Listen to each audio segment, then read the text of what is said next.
If everything you knew, if everything you loved, if everything you held sacred, my Lord and my God, were taken from you, good morning, Father. what would you do? Gather the men. A terror is about to be unleashed, gentlemen, the likes of which France has never seen. You cannot make peace with the devil. But how will we possibly defend ourselves? We have no army. Who will help us? They have killed our temporal king, and now they want to kill our heavenly king. Who is worth fighting for, or even dying for, if not him?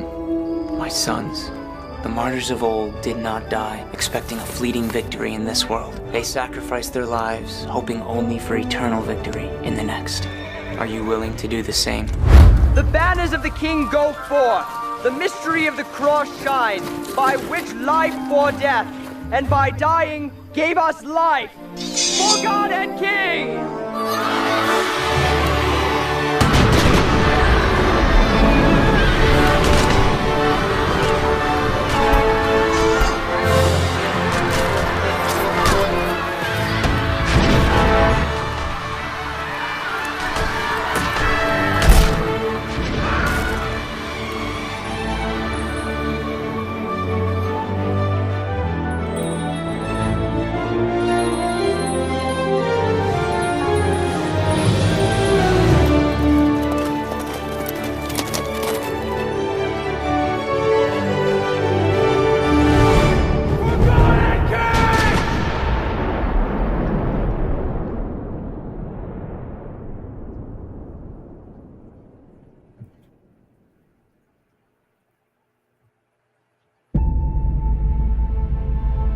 Australia,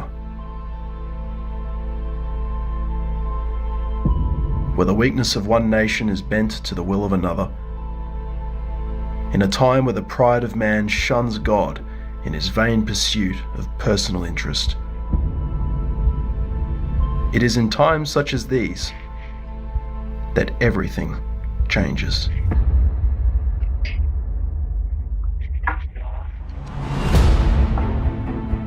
He has allowed popish priests to spread their ancient religion all over the colony. By the law of Governor Darling, this courthouse is no longer recognised as a religious building. It's about time we got the sacraments back in this English doghouse.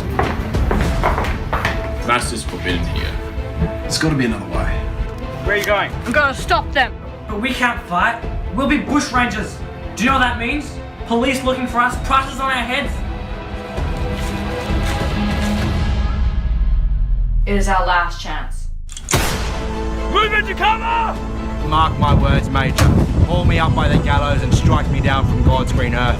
But you know as well as I, in that deeply hardened heart of yours, Open fire! that God will do the very same to the Church of England and raise up in this country his one true church. And Australia will be ruled under one faith and one shepherd, the divine ruler, Christ the King. Get down! Australia is young, and I have every intention of protecting it from ancient, dangerous fanatics. Fire!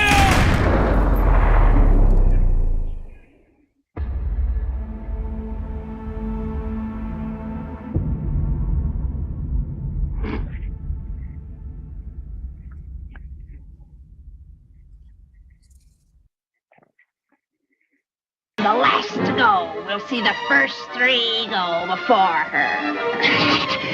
And her mangy little dog, too.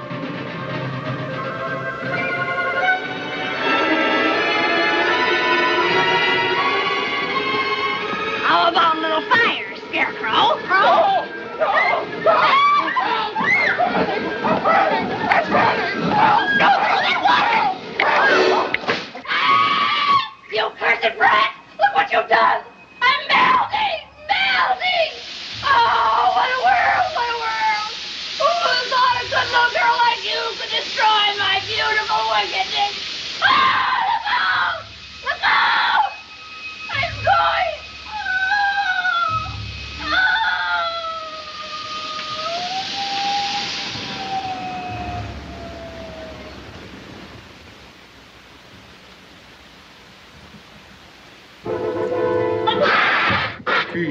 She's dead. You killed her. I didn't mean to kill her. Really, I didn't. It's just that he was on fire. Hail to Dorothy! The Wicked Witch is dead! Hail! Hail to Dorothy! The Wicked Witch is dead! The broom. May we have it? Please, and take it with you. Oh, thank you so much. Now we can go back to the wizard and tell him the Wicked Witch is dead.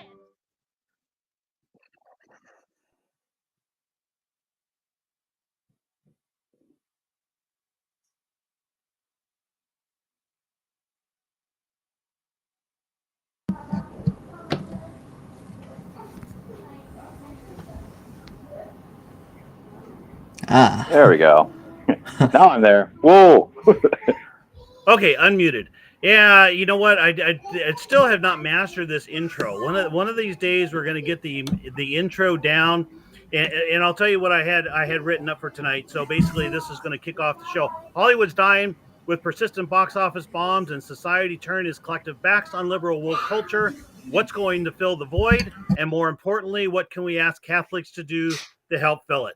So Kevin and Dominic and William join us tonight on The Edge. So let's go ahead and we'll go ahead and get started here, and we'll save the intro for next time. But basically, I wanted to welcome everybody aboard. This tonight is a simulcast with Catholic Family Podcast and the Traditionalists.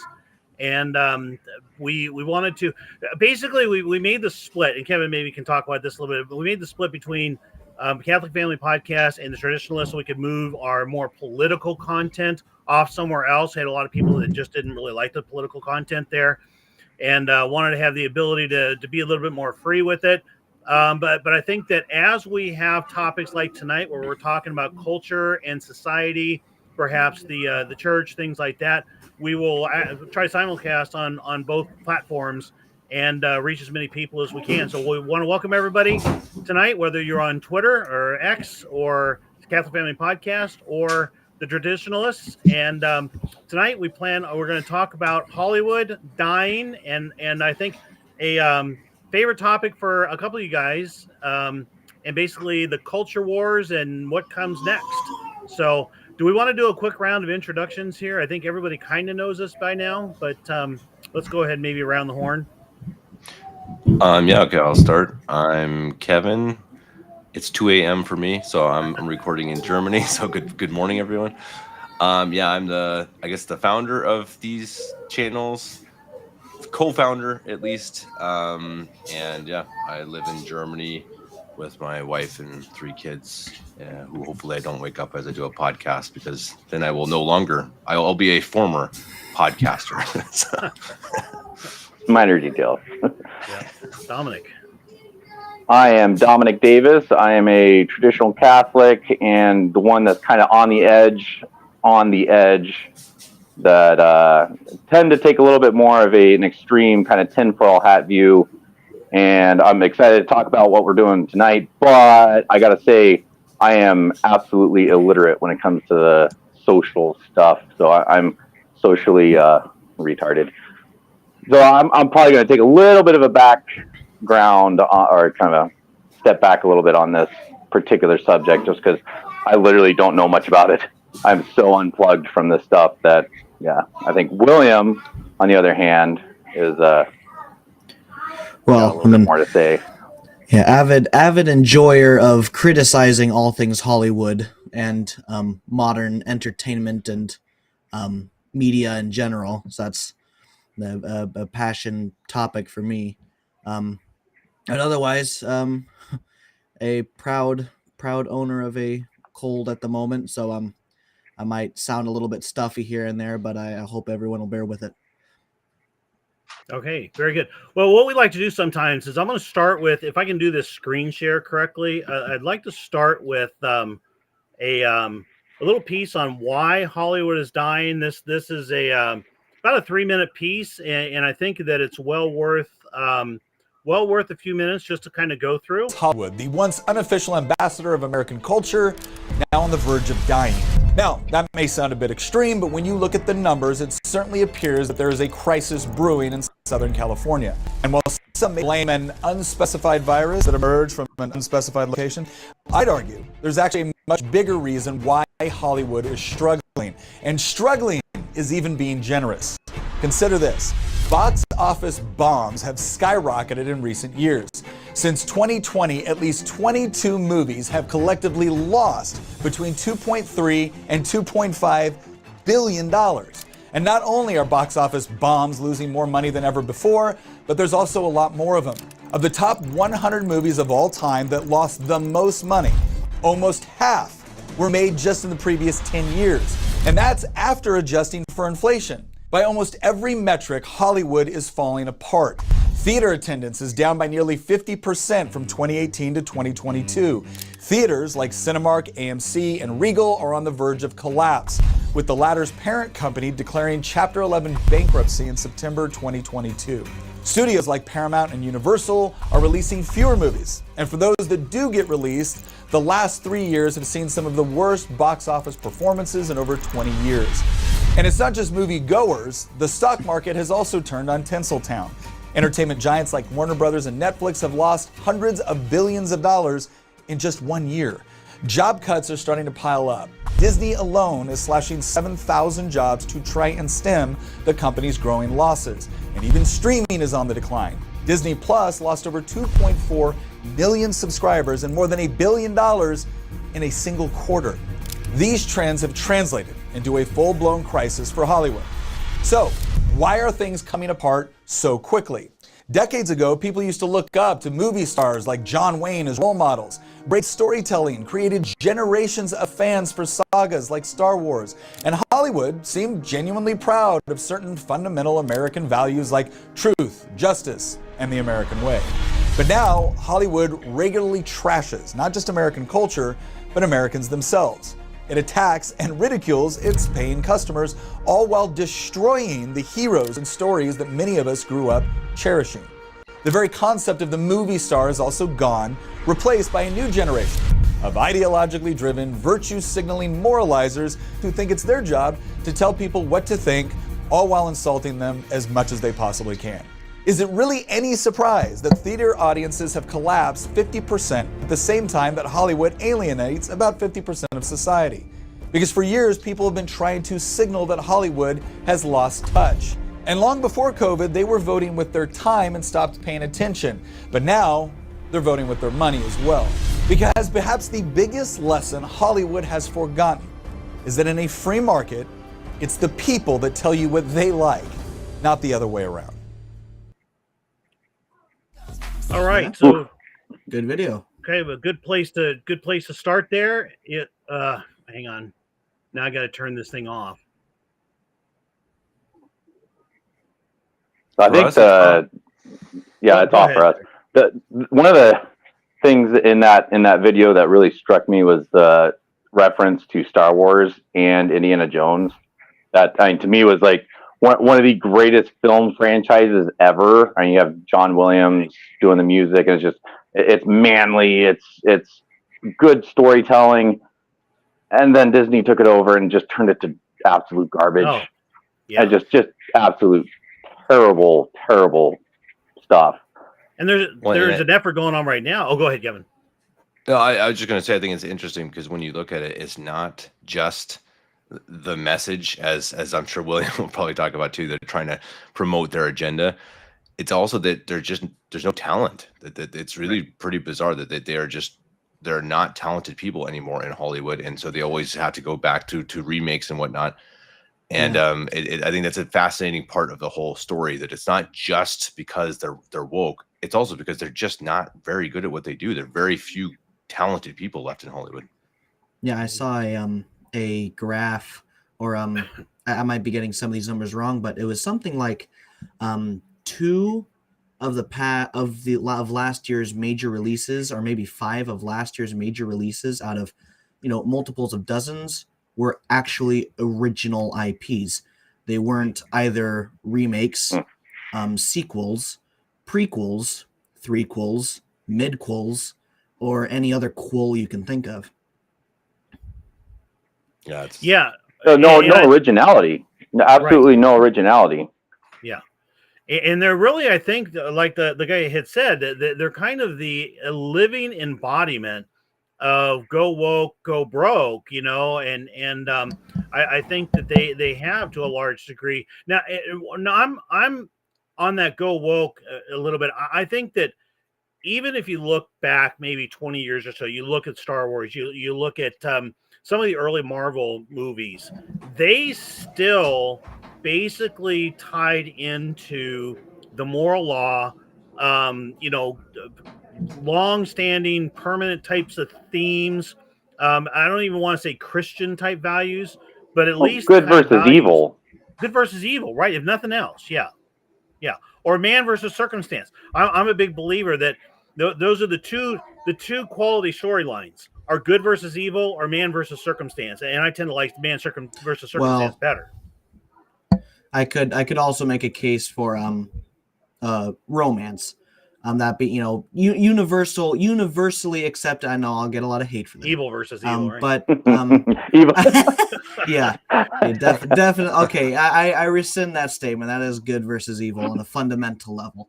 But I mean, it's good storytelling is that which speaks to universal values, and people going around and and a what is not a universal value is, among many other things, is be who you want to be, not be who you're supposed to be, and accept me for who I am, not for who I could be, and making mediocrity, praising mediocrity. Well, and I think a really good example of what we've seen over the last, if you compare Marvel. So if you watch the original Captain America, and I actually really liked that. I actually liked the first Captain America. I thought it was a really good movie. It was a really, he was a virtuous guy who did the right thing, real step hero. And I think it obviously did way over $1 billion. I mean, huge franchise, and all three movies were really big. And what they just came out with last week was Captain America with a new actor, and of course a black actor, and of course an actor in the character who the entire time, and I haven't watched the movie, but I've seen clips from it. Like, his entire character is pushing that he is better than the original Captain America, primarily because he is black. And it's just like, they just don't, you don't get it. They don't get it. You would really think that they'd have learned by now. It's absolutely, the whole DEI stuff it doesn't sell. And that same actor came out and publicly he was like, well, the original Captain America doesn't really stand up for the values that he should, because I don't really think that America is the greatest thing. It's basically just trashing America. Like, dude, you're supposed to be the embodiment of the American idealism, and yeah, he's a black dude that hates America, and that is pretty much DEI in a nutshell, or your woke crowd, that you hate America and you try to run the race card. Right. Well, and one of the things I kind of wonder, and perhaps this gets a little bit off into politics, I don't really know, but you've got these different studios, and Disney being the biggest one. They're writing bust after bust after bust, and they've got so many of their different movies are losing tons of like hundreds of millions of dollars. Where are they getting their money from? I mean, are they just living off of their past? Or are they getting it from? Is it coming from USAID? Is Elon Musk going to find it? Where is their money? I ask the same thing as CNN all the time. Where is their money coming from? Is it coming from foreign governments? I mean, you can't run a business and consistently lose money like that. Well, does anyone here know? Go ahead, William. Oh, I was just gonna say that a lot of the money that these people make are from investors. Big investors. Places like Amazon, of course, the studios themselves, and their primary objective isn't to be woke. Their primary objective is to make money, and if it's not making money, then eventually it's going to get axed.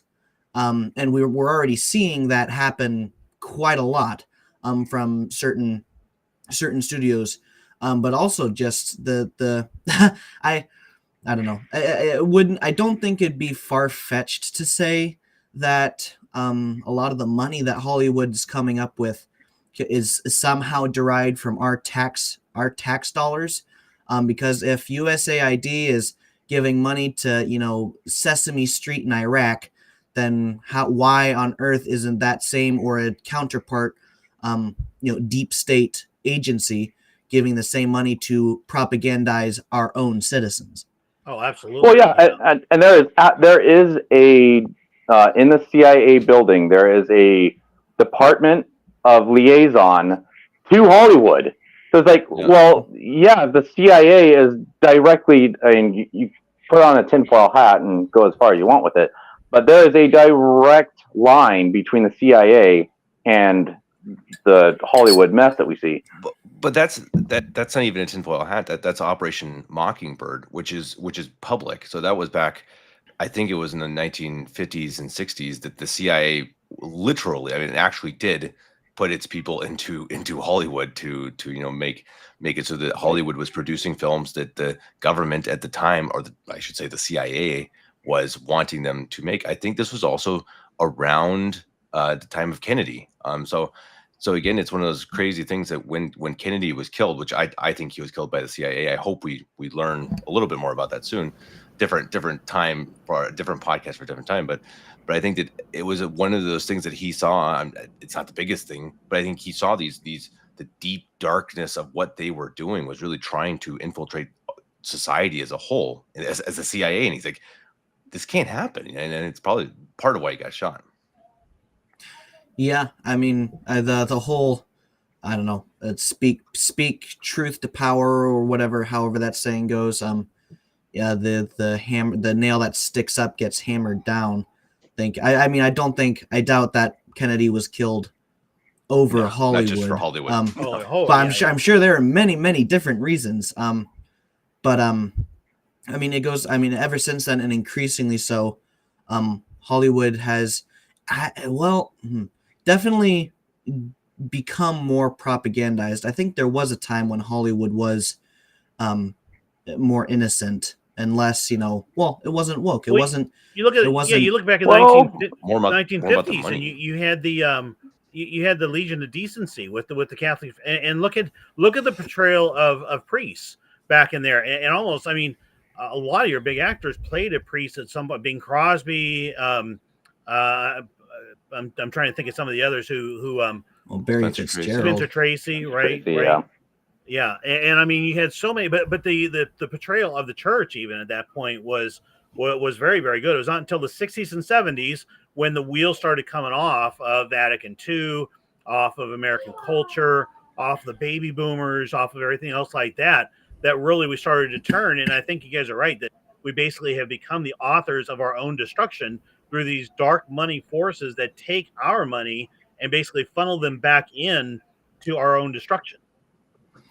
Yeah, and that going back to how Hollywood treats priests in the Catholic Church, a movie that came out recently that people didn't know much about until it was released, called Conclave, I think it was called. Man, I heard that it was like the most blasphemous kind of, just sacrilegious, spite. Ben Shapiro said that.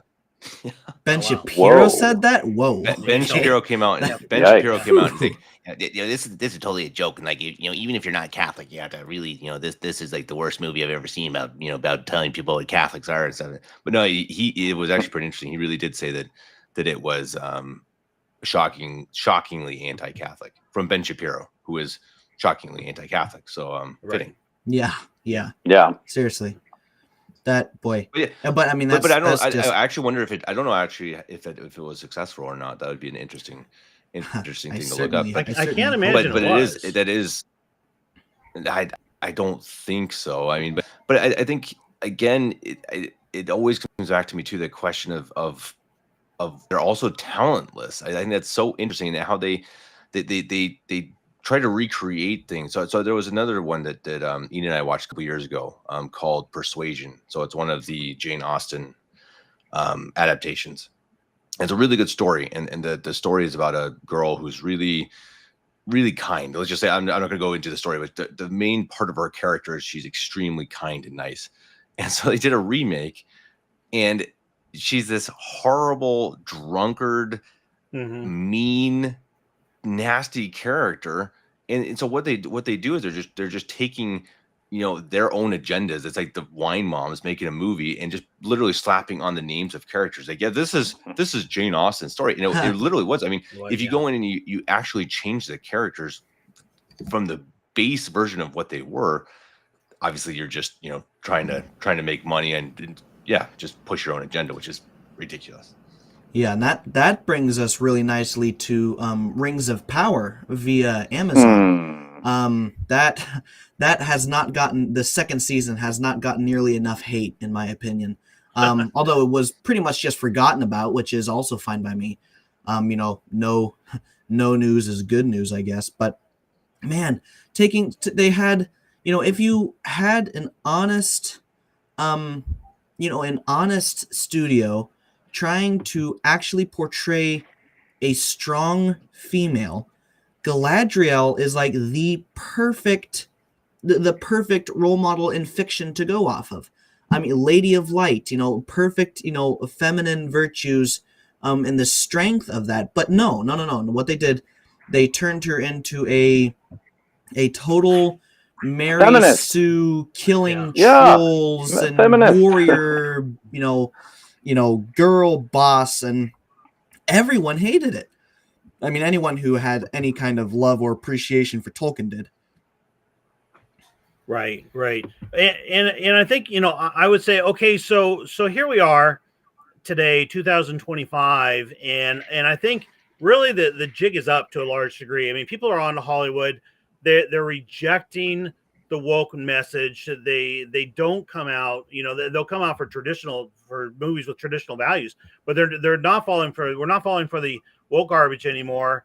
Hollywood is failing.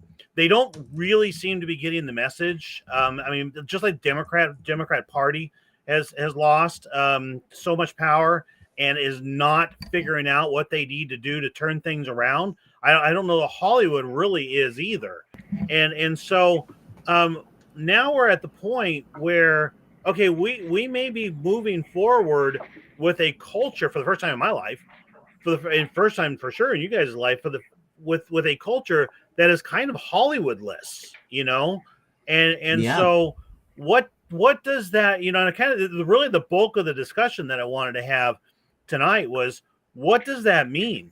If we evolve beyond Hollywood, we evolve behind the Diddyites and you know, the big captured music rap stuff and all that. Where do we now go with it? Yeah, and I know, William, this is definitely something that interests you a lot.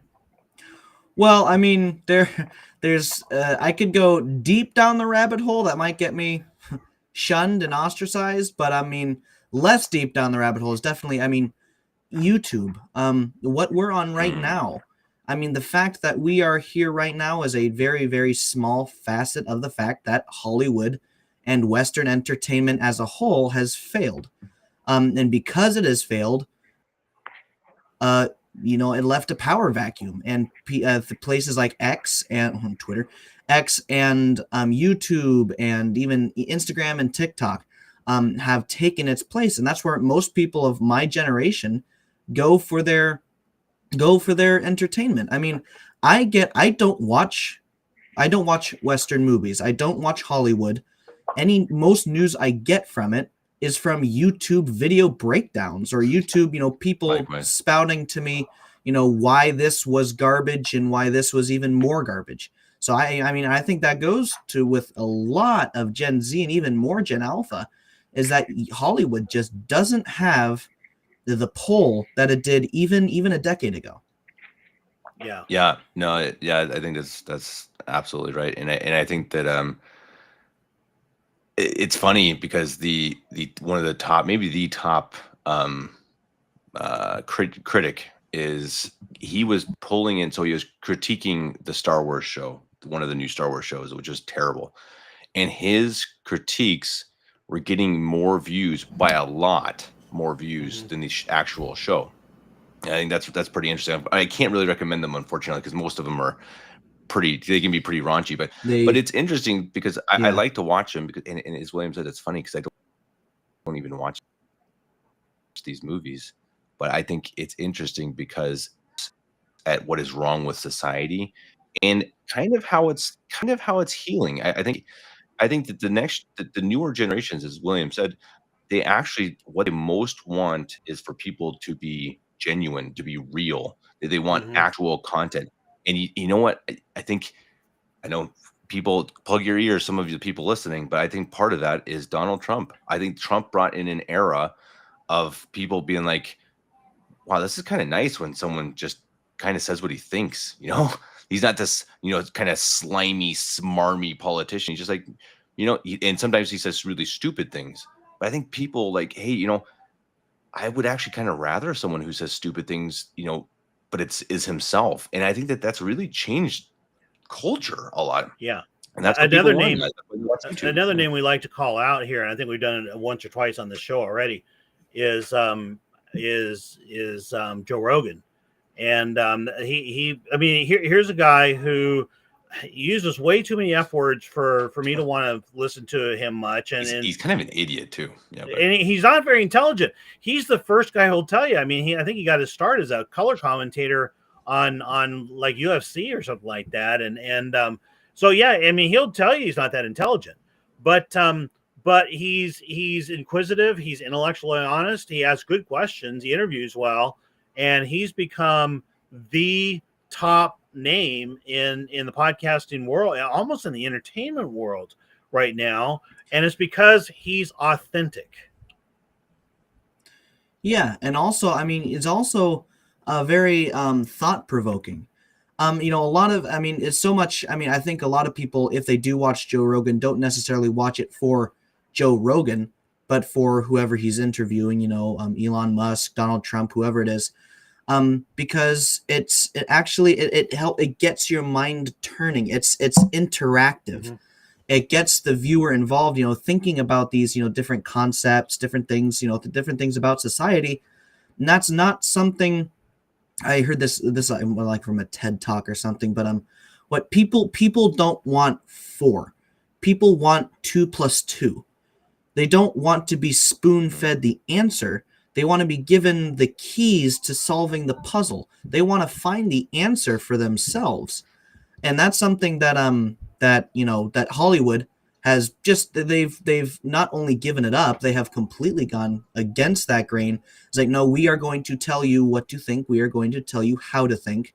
You don't get to figure out anything for yourself. And if you don't like it, then that's too bad. Well, and again, they're just stupid. I mean, another perfect example is Star Wars. So the newest Star Wars movies, the Star Wars sequels, they had the chance to bring back Han, Luke, and Leia. Anyone who knows Star Wars, I know, again, not everyone likes it, whatever, but they're the main characters, right? That everyone loved them back in the 1970s. They're just some of the most beloved characters of all time. So of course, Disney gets it. They make the movies, and they never once put them all together in a scene. And they turn them, they turn Han into this loser dad. They turn Luke into this like truly loser Jedi. And Leia, of course, is the one who still has it all together. Yeah. And it's just like, again, it's like, it's not just that they're woke, they're dumb. Like they literally ruined their own characters and their own brand because they can't really make something good. And I think that's really interesting. And it kind of segueing, but I thought it was interesting too, that recently Martin Scorsese, who's known to be one of the best, I'm not saying moral, but he is one of the top directors in Hollywood. He came out with a series about the Saints, and I think it's interesting. Mel Gibson is creating a show about the Siege of Malta, which heartbeat still. Yeah, but I think that there truly is a shift. I think first of all, you see Hollywood burning, but I think there is a move towards family content or not, what's the word? Maybe not virtuous, but I mean, yeah, maybe like Dominic had up earlier, like Braveheart, these films that are like, hey, they're going to go back, they're learning, okay, let's let's stop with the wokeness. Let's go back to what actually works. And I think that's I think it's coming. I don't know if you're ever going to see a movie again like The Lord of the Rings. It was partly, and I can tell you why. And I bet you all would agree with me. You will never see Lord of the Rings again because of the Hobbit trilogy. I don't know if you guys would agree with that because they literally they can do too much with tech, and I can tell you it's going to get worse, guys, because it's going to be all AI. I hope that Hollywood bans AI. That's because if not, it's going to turn into mostly AI, which I think is horrible.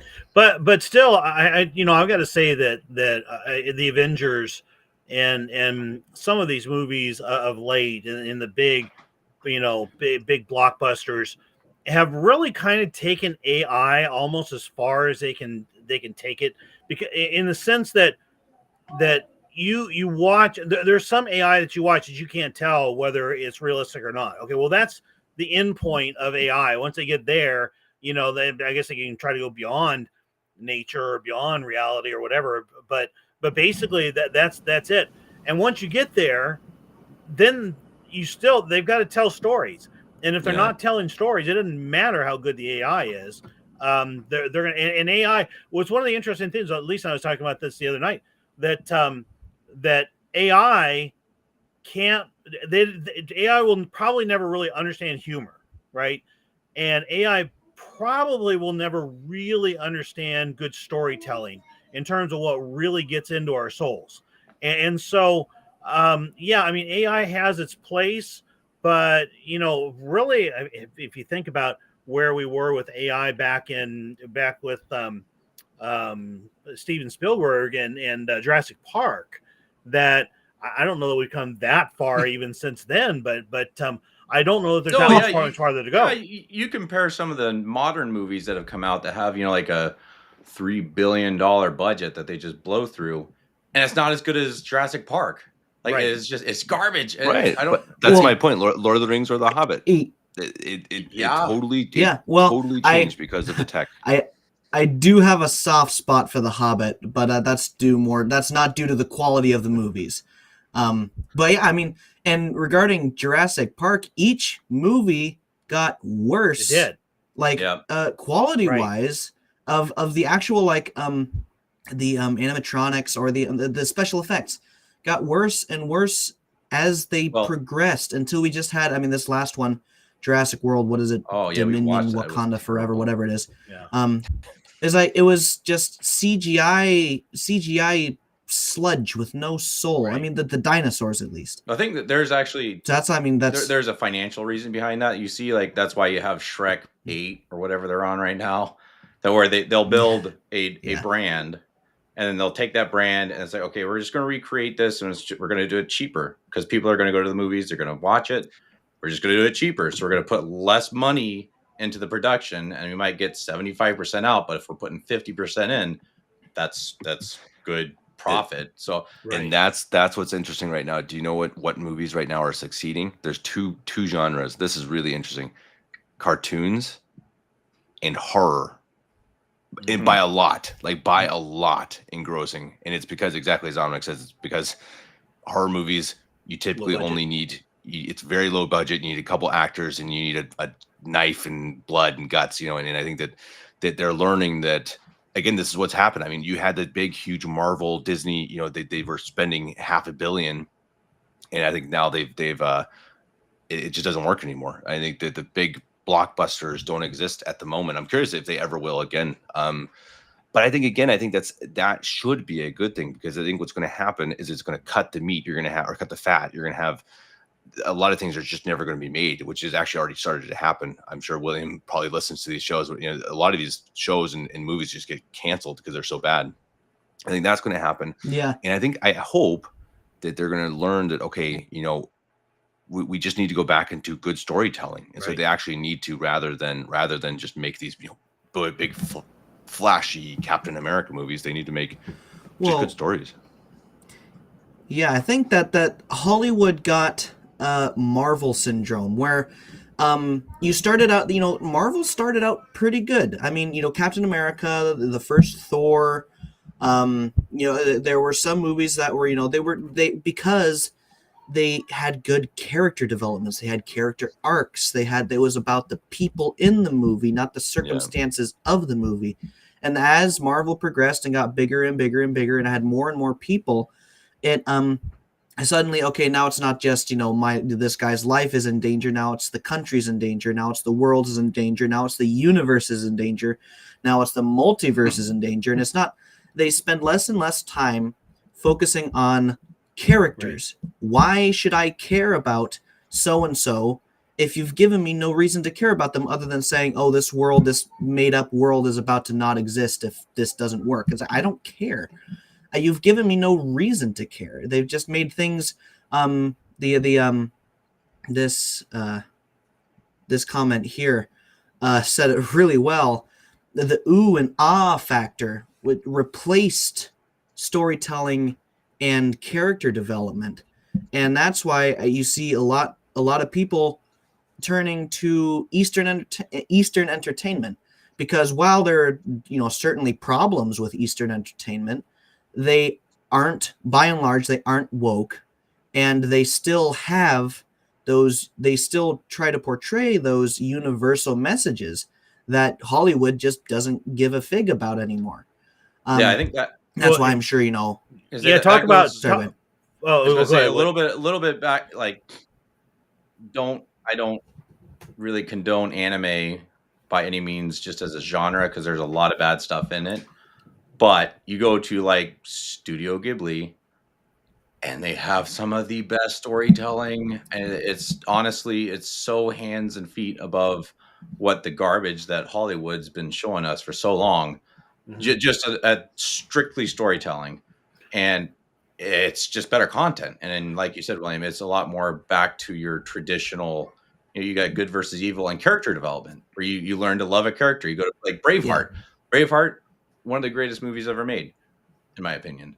And by the end of that movie, you're like, oh my goodness, Mel Gibson, who's an amazing actor, like you feel for him, you understand his situation. It's like, okay, this is absolutely heart wrenching. It's freedom at the end. It's like, oh, it's just captivating. And then now you just have, this world blew up and this multiverse just got destroyed. It's like, I don't care.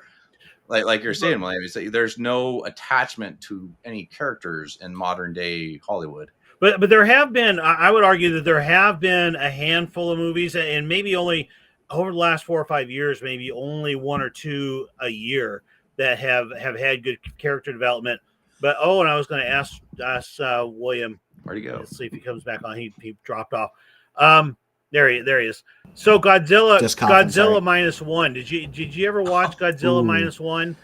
I did. Okay, so this is one of the few instances of where the trope of, oh, she died, but in the last scene, oh, she didn't really die. Sorry, spoiler alert. It's been out for over a year now, so but where that trope actually worked, because they set the whole movie making you care about that character, not wanting to see that character die. And it's all about self-sacrifice, and and it's got Godzilla in it. And honor. It's still, you can honor. be It was a Japanese. You can be. What really interested me about that one was that it was all Japanese. I think it was in Japanese. You had to watch. You had to see scroll at the bottom to read it in English, and it had very much Japanese values to it. But I think those core Japanese values are kind of rooted in natural law, just like Western values are, and they're big on honor. And it was fascinating to watch that movie where this kid, okay, no spoiler alert, but this kid was actually a failed kamikaze pilot who was supposed to fly into an American vessel, some sort, and pulled out. He just didn't have the courage to do it. And I mean, he was like 100% dishonored in his world. And so, yeah, they did bring in a certain amount of morality. I'll give you another one that's been kind of recent here that was really interesting to me was Twisters 2. And I'm not sure if anybody saw that one, but the original Twisters, I can't remember the actress's name. Jodie But Foster. was no. that? No, Helen. Oh, never mind. Yeah. No, it wasn't Jodie Foster. No, it was Helen Hunt. Helen Hunt. Helen Hunt. Yeah, and that movie, I mean, it had some nice special effects. It had nice storytelling.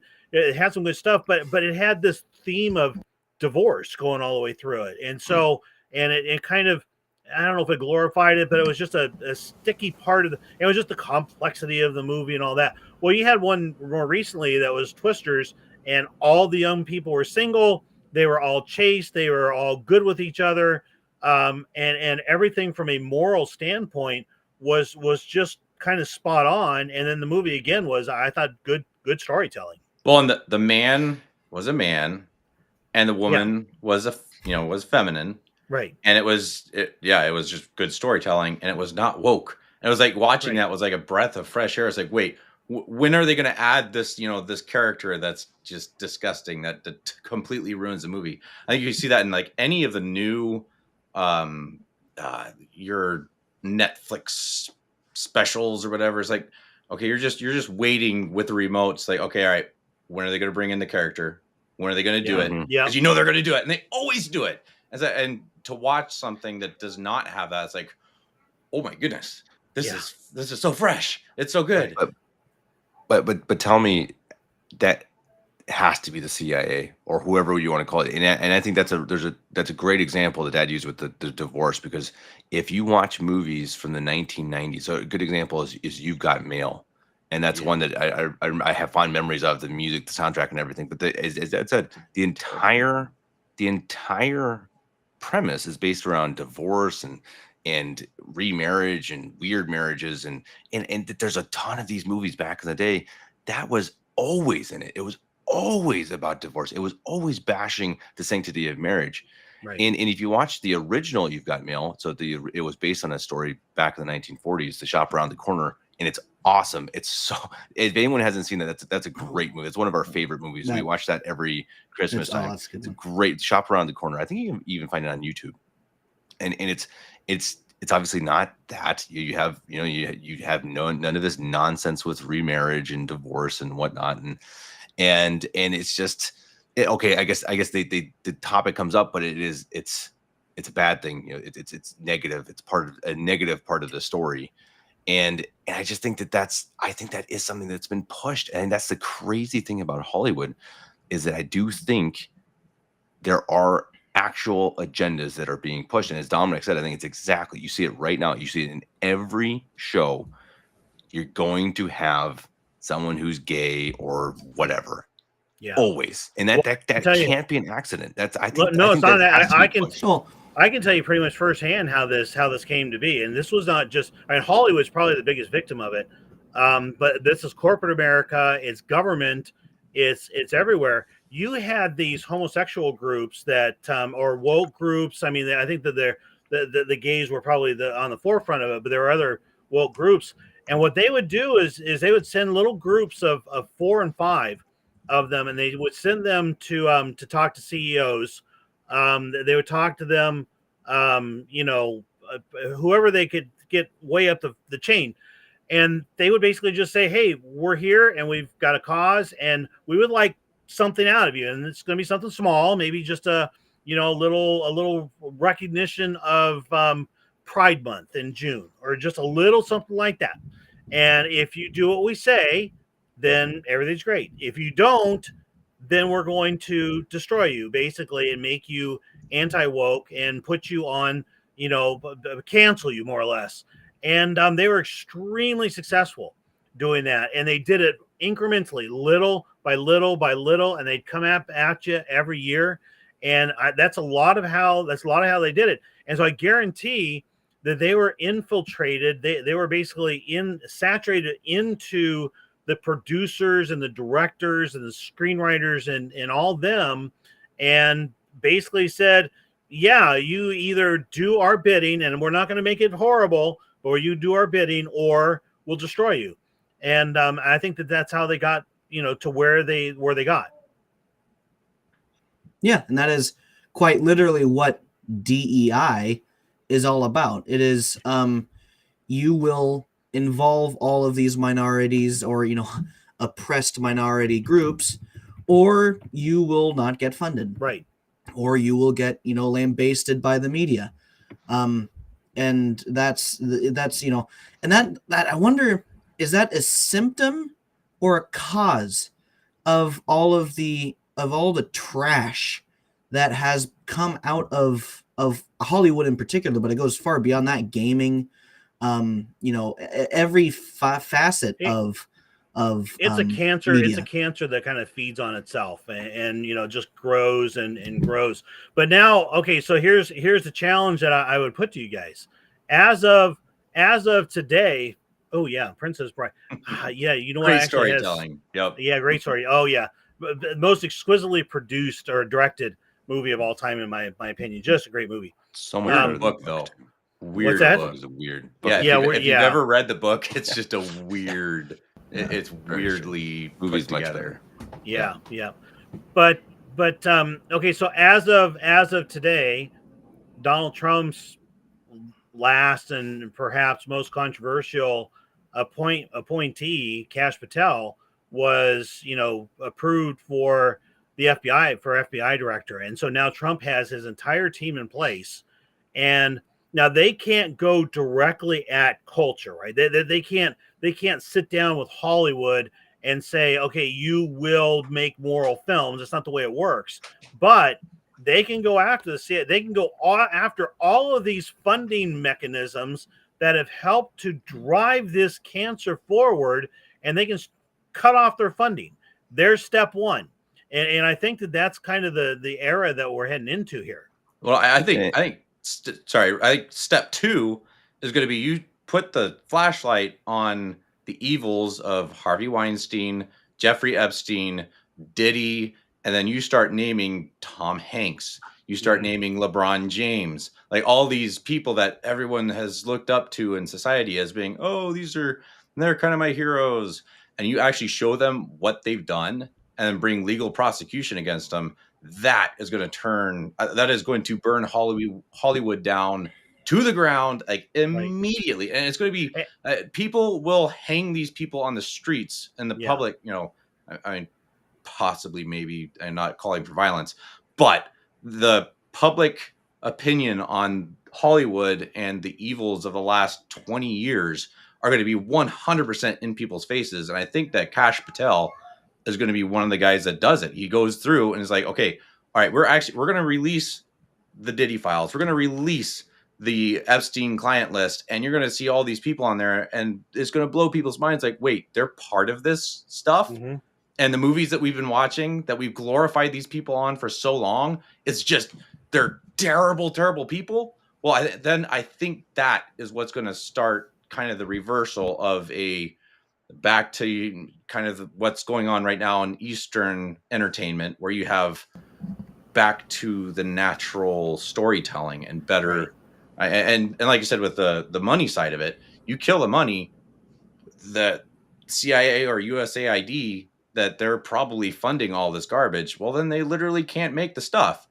So you're going to probably have this wild ebb of any sort of blockbuster films being made just because there's no money in it.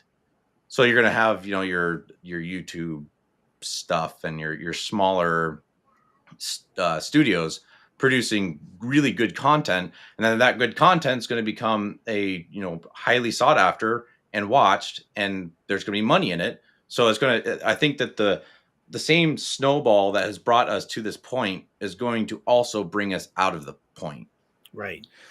Well, I think it's interesting because Trump also appointed Mel Gibson and a couple others as ambassadors or something to Hollywood. Yeah, I think that's pretty interesting. I think Trump usually has some plan, and it's probably, I think it probably is something that's okay. Tell us, tell us who the goodies are, who the baddies are. But I think it's interesting, and kind of on that topic. I mean, I think that the IVF issue, maybe that's another one we can talk in a different podcast, because it is a big issue, and it's a big mistake big mistake by Trump. Yeah, big mistake. But I think it's just purely ignorance on Trump. So I think it's a really interesting thing that I think you see that they want to promote traditional values. He just doesn't his morality is not reached a point where he even understands what IVF No, actually is. and I'll take a shot. I'll take a little shot here at what I think the morality is of it, because I think in Trump's mind, it's a moral decision.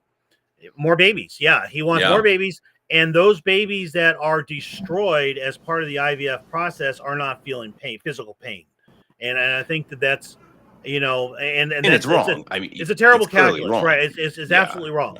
But I think that's where he's going with it, and he will get some blowback, and I think he may, maybe he'll abandon it.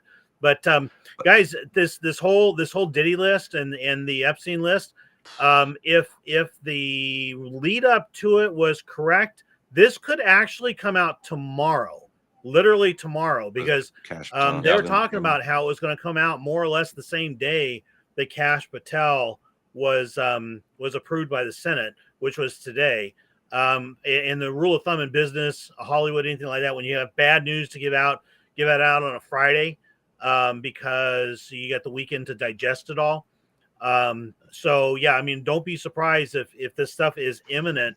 And then look, to your point, Dominic, look who's doing well right now in Hollywood. Mel Gibson's doing well. Angel Studios, which has had a number of pretty good hits. They had the Jim Caviezel child trafficking one was their big Sound one. of Freedom. The Sound of Freedom. Sound of Freedom. Yeah, Sound of Freedom was theirs.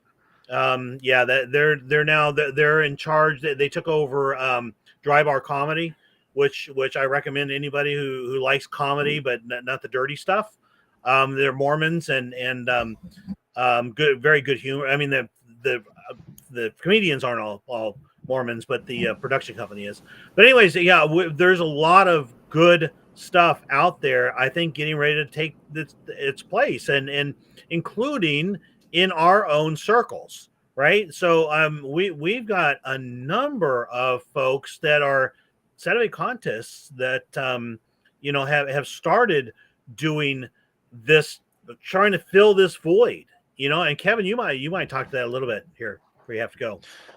Yeah, I mean, yeah, right. I got to go here in a couple of minutes, but I just did an interview this week with Jude down in Australia, and I really like the look of his movie, and I think that's something that we're going to have to. I mean, obviously, as Jude said in the interview, it's like, they were shooting on it like a 2010 iPhone, so the quality of it's not going to be Hollywood quality, but I think we need to,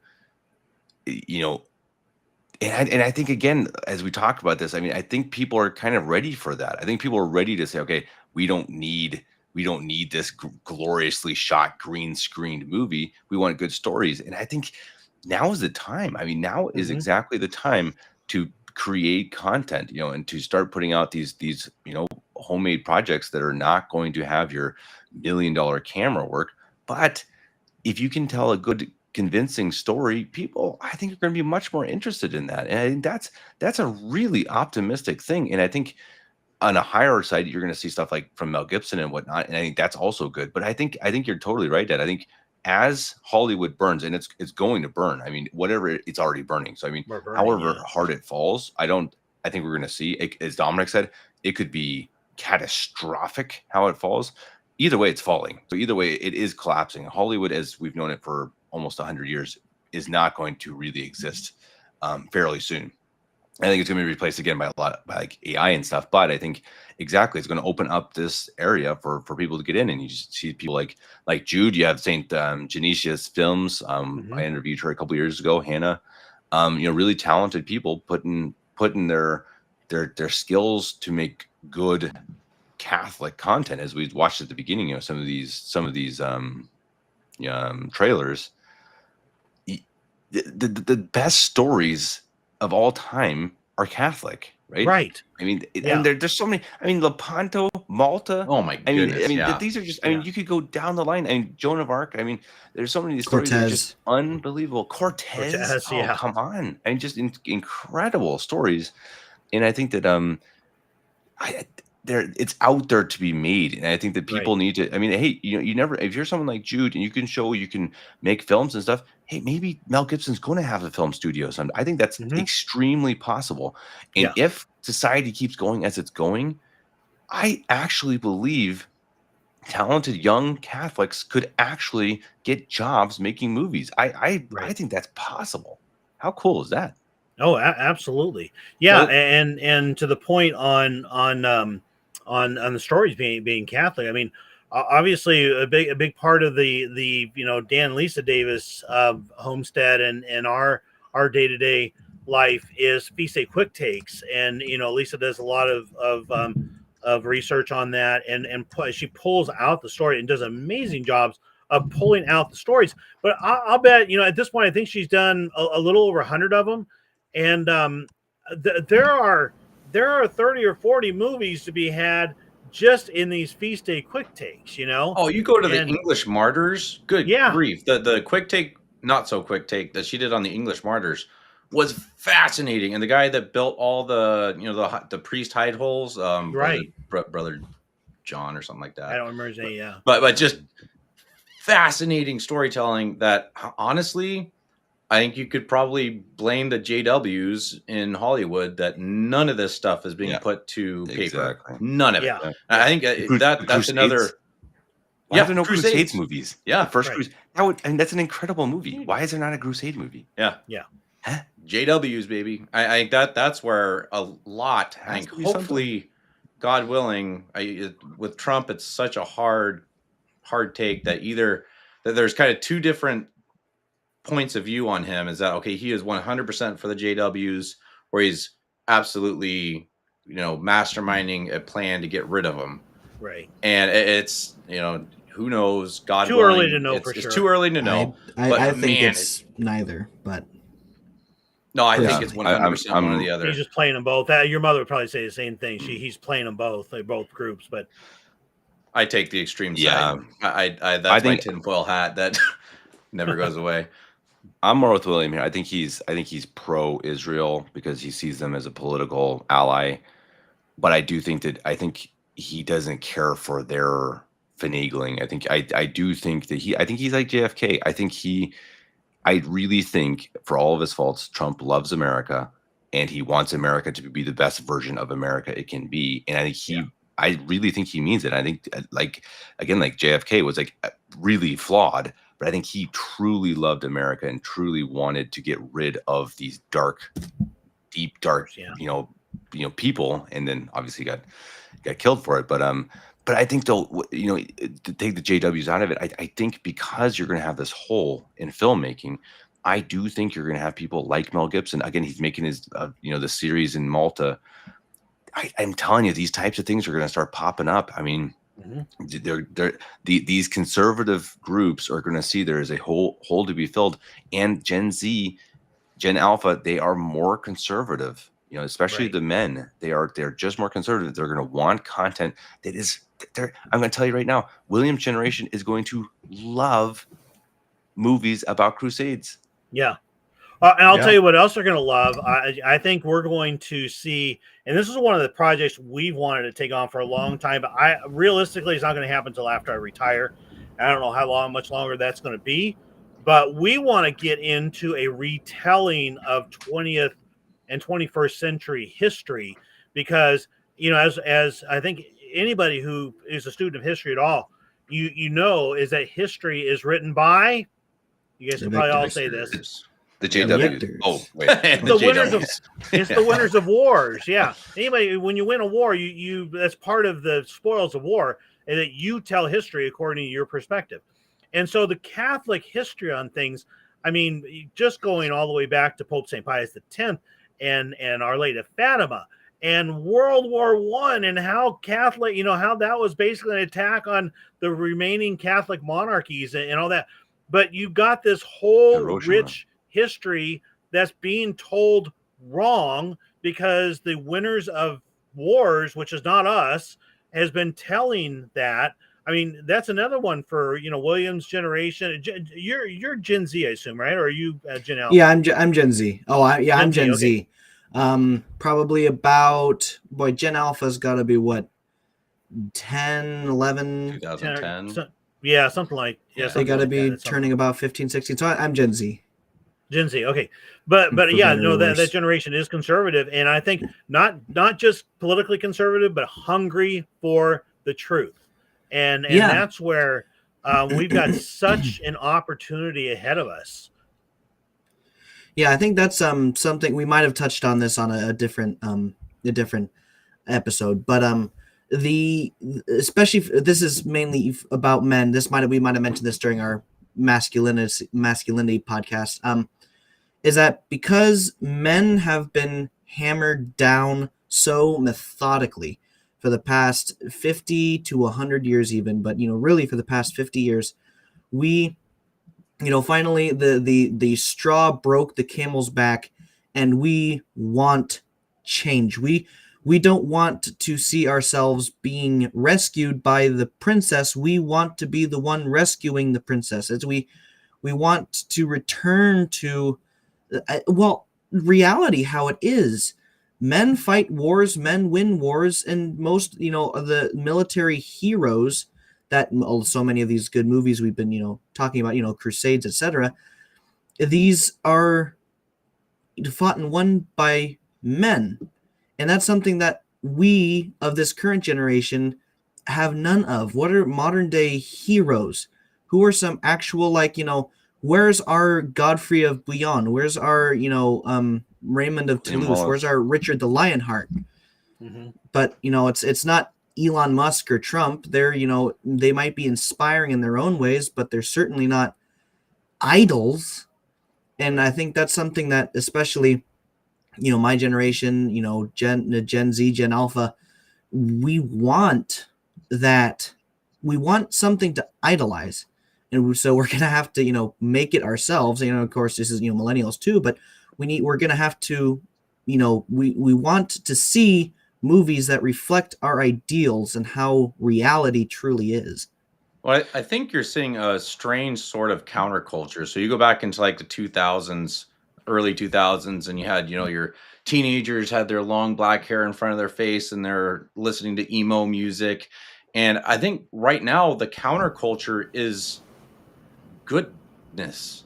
Like, because of what has been just shoved in young men's faces especially for the last, 10 years. Likewise, that you absolutely have this, young men in general are naturally rebellious. That's a point of humanity. Young men are rebellious. Okay, what are you rebelling against? Usually kind of the status quo or whatever's being shoved on you. And right now, the whole LGBT thing and the, men are not men has been shoved down our throats for so long that there is absolutely a bounce back and something that young men are like, I want to be rebellious. Okay, well, what am I going to do? Well, I'm going to pray the rosary. Right. I want to be a father and have a good standing job and be a manly man. I'm going to work out. I mean, that's like the ultimate counterculture to today's society that you absolutely at Gen Z, Gen Alpha, I think are really turning to. Right. Well, and I have to use William's point to shuffle off here because I think it's an interesting point about idols, and I think that part of it is because it takes that away. I think you just have your leaders or kind of pathetic money grubbers who every now and then they get in 4 years and then they're gone, and they're usually just psychopaths who kind of beat their way to the top. But speaking of that, before I go. We're going to go live again. I don't know anybody here, but my other brother, Paul, is going to join, and some of the other hosts. Nice. We're going to talk about voting. It's going to be spicy. So, guys, be sure to join us. That'll be only on the Traditionalists. So, because I don't want to get killed by all the ladies over on Catholic Family Podcast. So, so definitely, if you're not subscribed already, go subscribe to the Traditionalists, and we'll be doing a live show on Saturday talking about voting, kind of hopefully the history of democracy, who has always had the right to vote, the right to vote, and who does now, and who do we think should. It should be a pretty interesting conversation, pretty spicy. But Dad, Dominic, William, it was fun. I enjoyed it. Yeah, thanks. Definitely enjoyed the conversation, and even though it's 2 a.m., this was definitely a good topic. And 3 a.m. I really appreciate you joining in the middle of the night. Yeah, my pleasure. Get back to bed. I will. And again, and leaving on an optimistic note, I do think film and stuff is headed in a good direction. I think we're heading to a better place than it's been in maybe 80 years or something, which is pretty cool. And I think we have bottomed out? Last question for you here, Kevin. Do you think we have bottomed out, or are we about to bottom out? Well, I think, like Dominic said, I think if you actually do get the Epstein list and all this other stuff, that's the bottom. I think then you truly see people actually boycotting Hollywood, and I think boycotting Tom Hanks, etc. I mean, and I think that would probably be the actual rock bottom. But I think it's headed there. I mean, you see. I mean, Marvel's a perfect example. They can't make a hit anymore. Disney they can't make a good movie except for their cartoons, which is really ironic. It's like, well, Disney, maybe you should just go back to making cartoons that everyone can like. You know, pretty shocking idea that. And I think that I think that it is about to hit complete rock bottom, and then it's going to bounce up with new creators, which is hopefully some of our friends. Which is hopefully us, right? Exactly. Yeah, Why not? exactly. Why not be us? Yeah. And I think that's what everyone needs to have. I mean, I think that's one of the things we talk about all the time. You know, as Catholics, we need to not shy away from these areas. I mean, politics, media.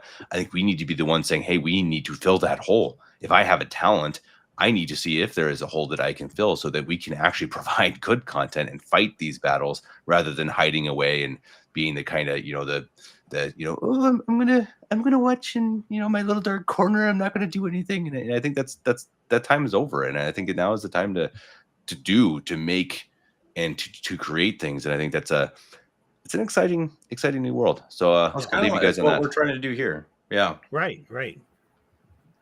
No, I absolutely appreciate Kevin being on here. That takes some serious guts. We've said it works. It's really nice having a fourth here. Yeah, totally. It's fun. It's fun with three, but there's something about a fourth that's really nice. So I got to question a little bit, because if they're going to be having a podcast on voting, who is going to take the side of repeal the 19th Amendment? Oh, I got to tell 100%. You this. Okay, so that's the women voting, right? Yeah, it is. Yeah. I'm sorry for all the women out there watching, but I legitimately think that it shouldn't be a thing. It should be landowners. Go back to the Constitution.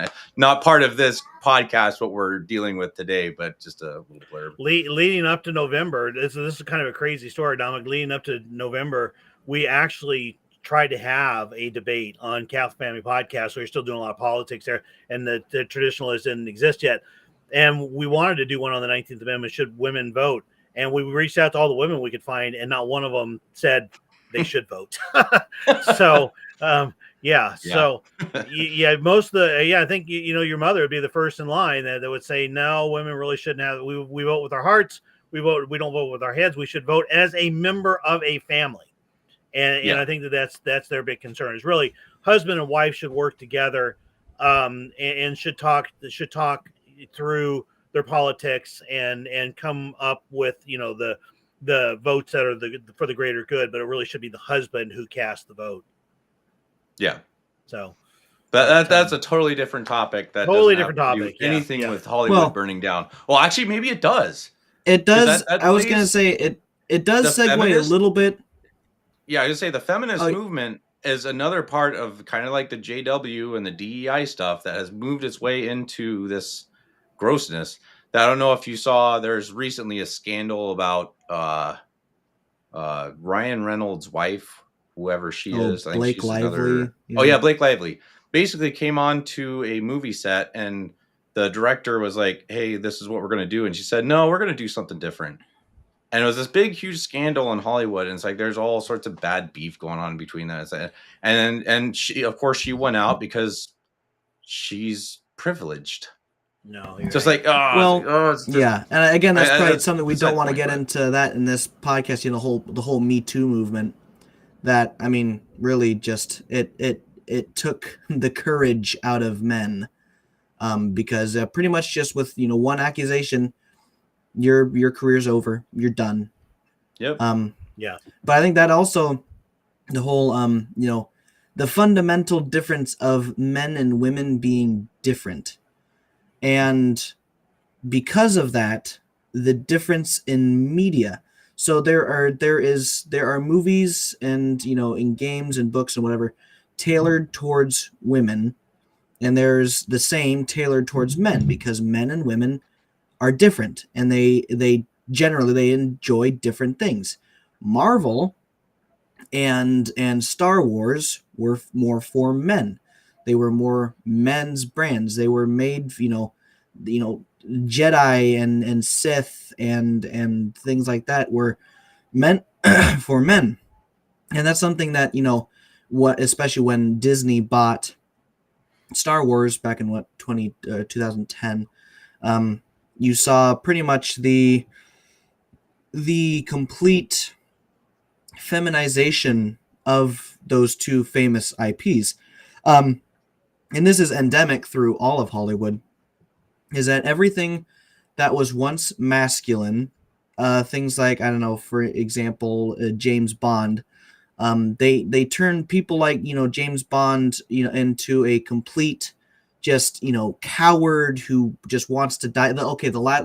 Primary example, the last Indiana Jones. Oh, yeah, I was just about to bring that up. Yeah. Yep. They took like the most macho man that you could possibly get and had him begging to die, pretty much begging to die because I don't want to go on. Sorry, just do they it. did it to Thor. They did it to Thor. I mean, Chris Hemsworth. Yeah, almost funny, big and fat and lazy and just done with life. And Chris Hemsworth, you would have liked to have seen him stand up and say, "No, you're not going to do this to my character." But that they did it to him too. And I think that's kind of the point that they are trying to make, is that if you're a male, there's always an unhappy ending. There's always corruption. You always end up, the women are the ones who are going to save the day. It's just a pure inversion. Yeah. And you go to Indiana Jones and the Last Crusade. I mean, the ending scene was like literally men riding off into the sunset, manly as all can get out after they, completed their task and rode off into the sunset. And you just don't see that anymore. It's not allowed. The woman, and the woman character has to be, the savior, and your Galadriel has to be the macho man. And it's totally the perversion of our society that it's mixing the roles and making it to where women are pushing that women have to be like men and that men have to be like women. And it is absolutely an ungodly mentality that these people have. You do wonder where does it stem from? That's my question. Maybe you, Dad. That where does that corruption actually, like, who's pushing it? Why is that? Yeah, I think it's systematic. It comes kind of top down. And I'll just start with the Alta Vendita, right? That goes back to the 1800s, and that was the Freemasonic plan to take over the Catholic Church and basically ultimately take over the world. And so it evolved, and basically this group, it was kind of this small group of Masons, wanted to bring down society by corrupting the family. I mean, our Blessed Mother at Fatima warned us that the final war of this time would be, I don't know if it was all humanity or just for this time, would be over the family. And so that this attack's been on for a long time, starting at the top. And then, of course, they get it into the classroom, they get it into film, they get it into politics. They just kind of weasel their way into every different area that they can. And then, little by little, it's been gradual. You saw it in the 1950s and 60s, I think, even with some of this stuff, the modernist footprint of things, even you started to see it in even before Vatican II. It was creeping through. It didn't just start in the 60s, but certainly blossomed then and is kind of taken off unchecked until like Kash Patel got FBI director today, and kind of. As I think that the frog was being boiled, and successfully being boiled. until 2016, until the past couple decades when they turned up the heat too fast. Yeah. Now, how much of that do we think? COVID definitely accelerated that. Oh, COVID was huge. Yeah. Kind of here's your Trump 3D chess kind of mentality that they had this thing lined up, and he basically just like pushed everything just over the edge to such a degree that, you had the mandated forced vaccines and the project Warp Speed. Operation Warp Speed, yeah. Or Operation Warp Speed. That was actually him just being like, all right, you guys played your card. Well, guess what? I'm going to make you throw every single one of your trumps out there to, on the table, and then you're done. And then people will have their eyes opened. And then I think that was the major culture shift that has brought what we are seeing today to light. That literally people were just like, whoa, okay. Yeah, like you said, William, the water was simmering for decades, and then they just decided to throw gasoline and light it on fire.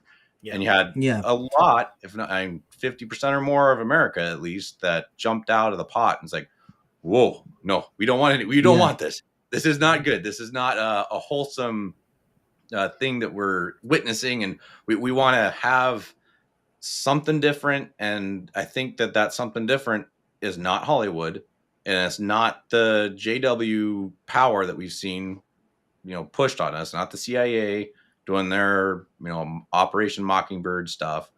That I think that was the turning point as a world that has brought us to where we are today. Yeah, and I think things were building. To 2016, Brexit, Trump's first term, all those kind of things. You had a lot of awakening going on, and it's a quirky thing for me. And COVID, and I agree with everything you're saying. I feel like as we jumped out of the pot and started to look around and realize, okay, there's fire here, but there's also freedom here, and I felt like it was the Dylan Mulvaney Bud Light commercial where mankind said, in America, we said, that's it. That's enough. Yeah. It's over. I don't care how iconic that Bud Light brand is. It's done. And I think to today they're trying to revive it, and they can't revive it. They're never going to win back a big portion of their people. But since then, it's not only been just enough for us to see it and recognize it, to kind of have jumped out of that pot and to look around and see, but now we're galvanized and we realize that we can play offense. Okay. And one of the things I'm seeing, and this is hugely in culture, I think it's related to the Hollywood is dying. Okay. If you go and watch interviews now on CNN and MSNBC, especially you get some of these really sharp guys out there like JD Vance and Miller, his deputy, Stephen Miller, yeah, who was out there today, I think, and some of the others who are just Tom Cotton, who's a senator. There's a number of them, and they are actually starting to treat CNN like a bunch of idiots. Okay, we're on the offensive now, and you saw it today. With Stephen Miller, they're asking. He was at a press conference and he was kind of pinch hitting. I think Carolyn Levitt was there, and he was taking some questions because they were a little bit more advanced. I don't remember exactly what they were on, but basically he said we're going to have to. Yeah, he says to them, okay, we're going to have to do a little bit of a civics lesson here, and he basically goes through. Here's who the president is. Here's why he's elected. Here's how he hires people. Here's why the fourth branch, which is not elected, is wrong, and they don't have any power. And he literally, even his tone, he treated them like children. Like kids, like the uneducated kind of idiots that they are. And I think a lot of these people, I really do believe that most of the people, the pundits and a lot of your reporters, are not actually bad people. And I think that they're very low educate, or they're very low IQ, and they're just towing the line, and they live in a little bubble, right. And they just continually spout back the stuff, and they actually don't understand. They don't know how the country works. They don't know how, like you said, the civics lesson that was given. These people don't understand. They think we live in a democracy. They don't know what that means. But yeah, that's the whole, it's a threat to the democracies. We don't actually live in a democracy. You know that, right? Yeah.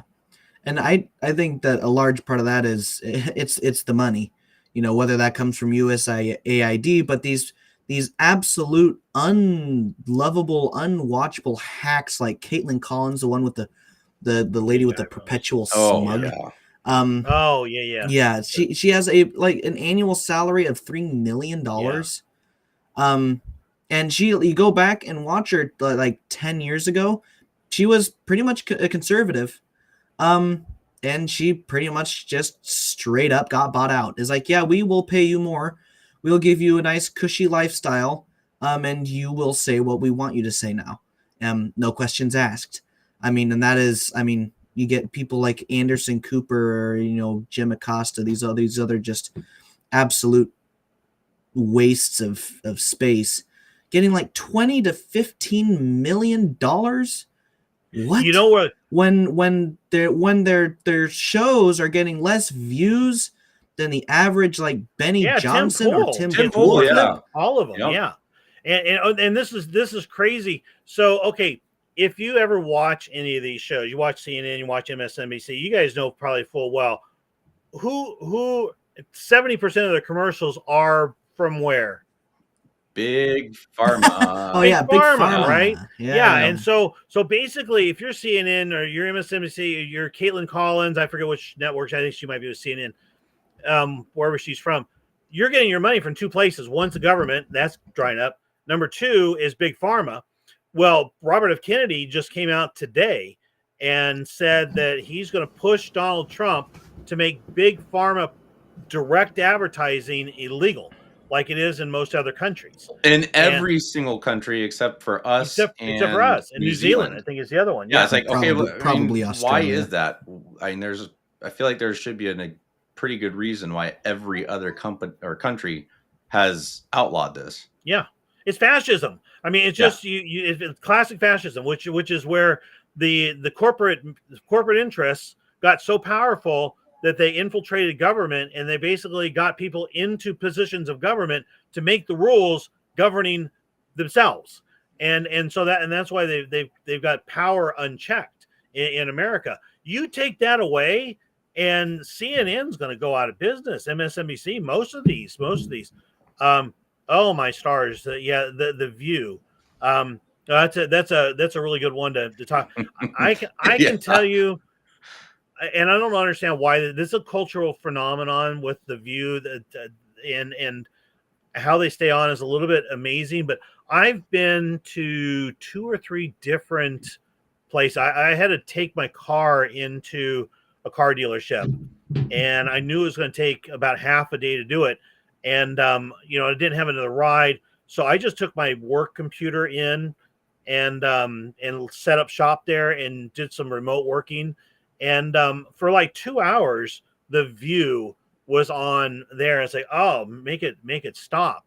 But I've been to another couple of service type places like that.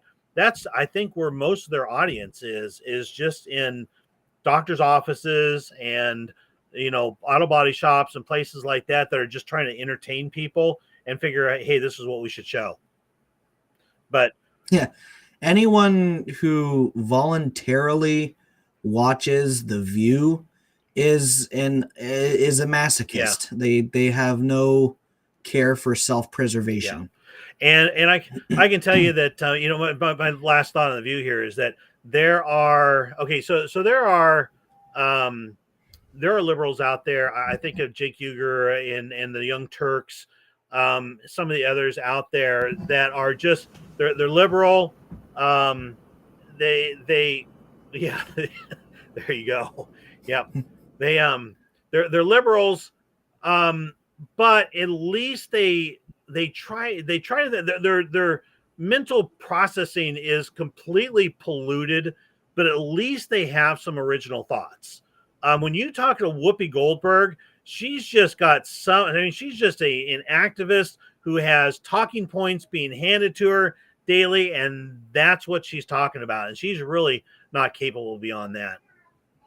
No, and I think you're gonna see that go away. I think when you lose the public funding, it's just gonna go away because there's so little money in the public's eye, in public view, that like we were saying earlier with Tim Pool. Tim Pool brings in more in a single episode in the afternoon at 7 o'clock, whenever he does this, than The View does in their prime time viewing.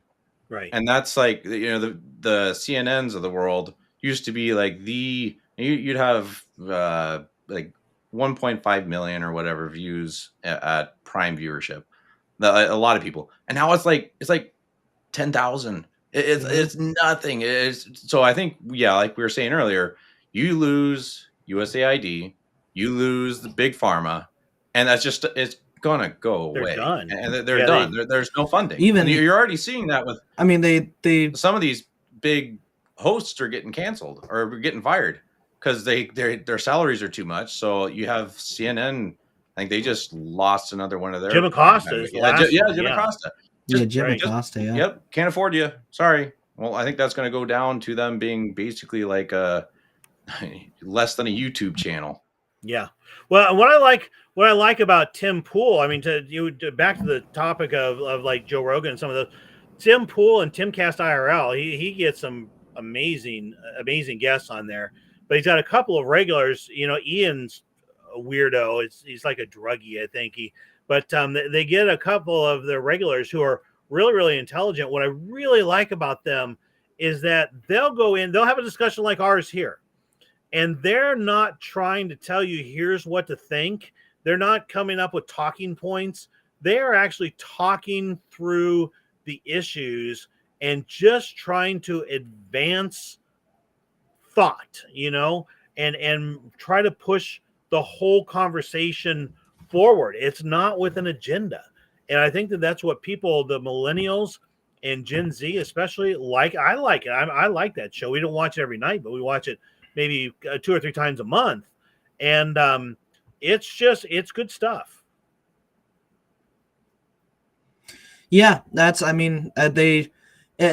going back to, just authenticity, genuineness, and not giving you 4, giving you 2 + 2. I mean, even not even that much. I mean, they don't go into these conversations having and that's what I mean, you're truly good and you're popular. Excuse me. YouTube channels don't have the answer before they ask the question. And that's something with all of the mainstream media and all of Hollywood. They go into it knowing the answer they want to give you. Right. And then they ask it, and they ask you the question already knowing the answer they're going to give. And it's just totally not authentic, and people want authenticity. That's I don't want to completely side tangent, but that's why I believe AI it's not going to take over, and AI won't become as advanced as a lot of people think it will, or as popular, because it can't recreate true authenticity. All it can do is recreate that which has already been made. It has no originality. AI, artificial intelligence, has no soul, therefore it cannot truly create. It can only recreate and mix and match. And that's why I think you'll have, you can do a lot of things with AI, but it'll never replace people like Tim Pool, or there's a famous story of a YouTuber who I doubt any of you have heard of here, Kwebbelkop. He was a Minecraft gamer back in like the 2010s, but he got really infamous because like 4 or 5 years ago, he changed his entire channel. He made it AI. So he completely took himself out of it. He got an AI copy of himself and did completely 100% artificial videos. And he lost, I think, like 90% of his subscribers and like 90% of his viewership, because it has no soul, it has no authenticity, it has no spark, which everyone craves. I would say that, throwing on the tinfoil hat, that if Satan is going to have any inroads into that sort of technology, that he could, is questionable. I don't know what the church would think on this sort of thing, but basically, the devil possessing an inanimate object, that would be AI. So could AI be actually powered by the devil? So I know Kevin has kind of talked on that as it's not a good thing, and there's a lot of kind of deep, dark places that it could go. But that is truly terrifying if you want to throw into the Terminator type scenario, that the Antichrist is going to come to us through AI, and or a means of his coming is going to be through AI. And this is a far out there sort of thought, a lot of bit of tinfoil, but there is a little bit of legitimacy to that. It is not. It is a man-made creation that is not of God, and that and when if people are going to idolize something like this, and you have such a push towards it, and it is not a God-given thing, it is not of flesh and blood, it does not have God's image, then I don't know. It scares me a little bit. But neither does the internet. I mean, the internet is also a man-made creation. I think of itself, it is neutral because it's a tool. Right. It's not the gun isn't evil. It's the person using the gun that is good or evil. I think the same thing can be applied to AI. I'm sure that the devil can use that gun, but so can we. So can God.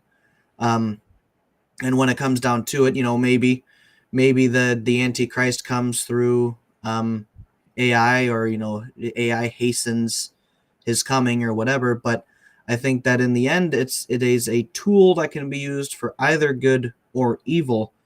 And that's why I don't see it being apocalyptic. It's very pessimistically fascinating to see what can be achieved through AI. But I don't think, I think it is a tool like the internet that will be used for good and bad. And because we live in a fallen society, you'll end up seeing more bad than good, just like you see more bad than good with Hollywood. Yeah. But I think that's a little bit of a difference, though, between our current understanding of AI, and I think so there's a distinction between AI and like general intelligence, or AGI, I think. Artificial general intelligence, and that is what's scary. So AI as a tool, that's fine. It's just algorithmic. It's taken on something that people code it, and it basically just responds to whatever you're asking, or whatever it's coded to do. AGI is where it starts. It creates algorithms on its own, and basically starts operating like a human brain. And the lot of technology coming out lately, like the quantum computing that Microsoft just threw out. I think that was about a month ago. They basically said, "Yeah, we have quantum computing." And it kind of nobody was talking about it, but the quantum computing is a really, really big deal that I don't understand it well enough to describe it. But basically, it takes what our computers do in like ones and zeros, and it does it in like a matrix, and it's like across the multiverse. Yeah, it doesn't even or need to they be call it. physically close. It's wild, and it does what our computers do in like takes our computer a day to do this algorithm, and it takes this supercomputer like 1 second to do it. Yeah. Which is like, whoa, okay, so you take the artificial intelligence that we have right now, you plug that into a super computer, and then what do you get? And then it's when you connect that to the robot dogs. Right. Exactly. Yeah. Well, yeah, iRobot is what to worry about. Yeah. Yeah. All right. Okay. Right. I'm a little bit more bought in. So assuming we don't go to that level, though, I know that for us, and you know what, I don't have my graphics here, but the little logo that we put together for this group here, the Traditionalist, was done using AI. It's pretty cool. But the one of the things, as we start to create new content, and we as Catholics, we start to become the content creators out there. I personally think the AI in its current form, more or less, and not the AGI, but the AI as it is today and advanced, is going to be a good help in terms of what helping us to accomplish things. If I'm doing history, and trying to rewrite history, I'm going to need visuals from like all over the world. Okay. And I can maybe, if I'm looking to do a flyover of a castle or something like that, I can maybe use Google Earth to do that. But I think AI is going to do a much better job of it. And so I think as we get into our storytelling, we've got to, like we've been saying all along, we got to focus on the storytelling first. But I think we can use these AI tools as a means of helping visually in terms of what we're doing. Yeah, as a tool. Yeah, I think that like you said, our little logo, which is a little cheesy, needs some fixing up. That's kind of my bad. It's fun to mess around with. Honestly, it is a fun tool, as long as it stays a tool. And so like you said, the AI I think is very useful for content creators. But you go one step beyond AI and go to AGI, then that's when you have the Antichrist. Yeah. Could. Or, bad stuff. Terminator stuff. Bad dogs. Okay, so now we've got I think we got Catholic Family Podcast on here. One of the things where we actually have talked about this a little bit, and I think that we are trying to kind of take this show and format it a little bit more like Timcast IRL. Not with the studio. Eventually, we'd love to have a studio, but we'll never have all of our guests in a studio together. But we would like to go through and have a conversation on, a main conversation of the day. Hollywood's dying, now what? And kind of go through that, and then kind of finish things off with just going through news and talking through the news. I don't know if you guys have any final thoughts on Hollywood is dying, now what? Or if we want to go on to talk about some news. Well, I think I can always go for it, William. Oh, go ahead, William. I can always plug Eastern Entertainment more, and I know that there's already been a video from Catholic Family Podcast on anime and specifically. I know we touched upon that very briefly, but I don't want to get long-winded about that. Well, I think go ahead. I'm curious to hear about it, because when you talk about Hollywood is dying, I mean, anime is a real fascinating area. It is, and it's how quickly, because I mean, love it or hate it, and I know a lot of people hate it, and then a lot of people also love it way more than they should. But manga and anime are very very popular because it contains things that Hollywood doesn't. Character arcs, character development. A lot of the best soundtracks I've heard very recently come from anime. A lot of their visuals are generally very good, although that's a taste thing. Anime also has a lot of problems that Hollywood also has to an extent. I'm gonna say, yeah, I think that's an overgeneralization that a lot of people take, is that anime is a certain type of something, and anime is just it's a type of it's an art type. It's an art form. So it's like it's a little bit like saying there's pornography, therefore we should never watch movies. It's very much, yeah. Go ahead, Juan. Yeah, and I mean that's why you mentioned Dominic. You mentioned Studio Ghibli. Is that like I would rather watch a Studio Ghibli film than have my selection of any Hollywood film any day of the week and twice on Sundays, because they have messages that resonate. They have good morals, good soundtracks, good art design. A lot of thought and care goes into it. And I think that's something that Hollywood used to have. I mean, look at like the old Cinderella, Sleeping Beauty, or things like that, or Inside Out. It's all other, even things more recently. And the Hollywood still has the capability, but it's just they haven't.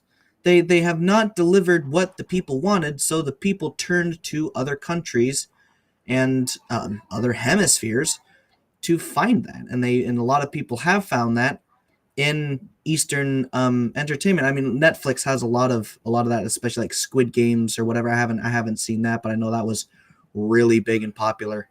But a lot of things like that I don't think they should be condemned, because I think by and large they're better than Hollywood.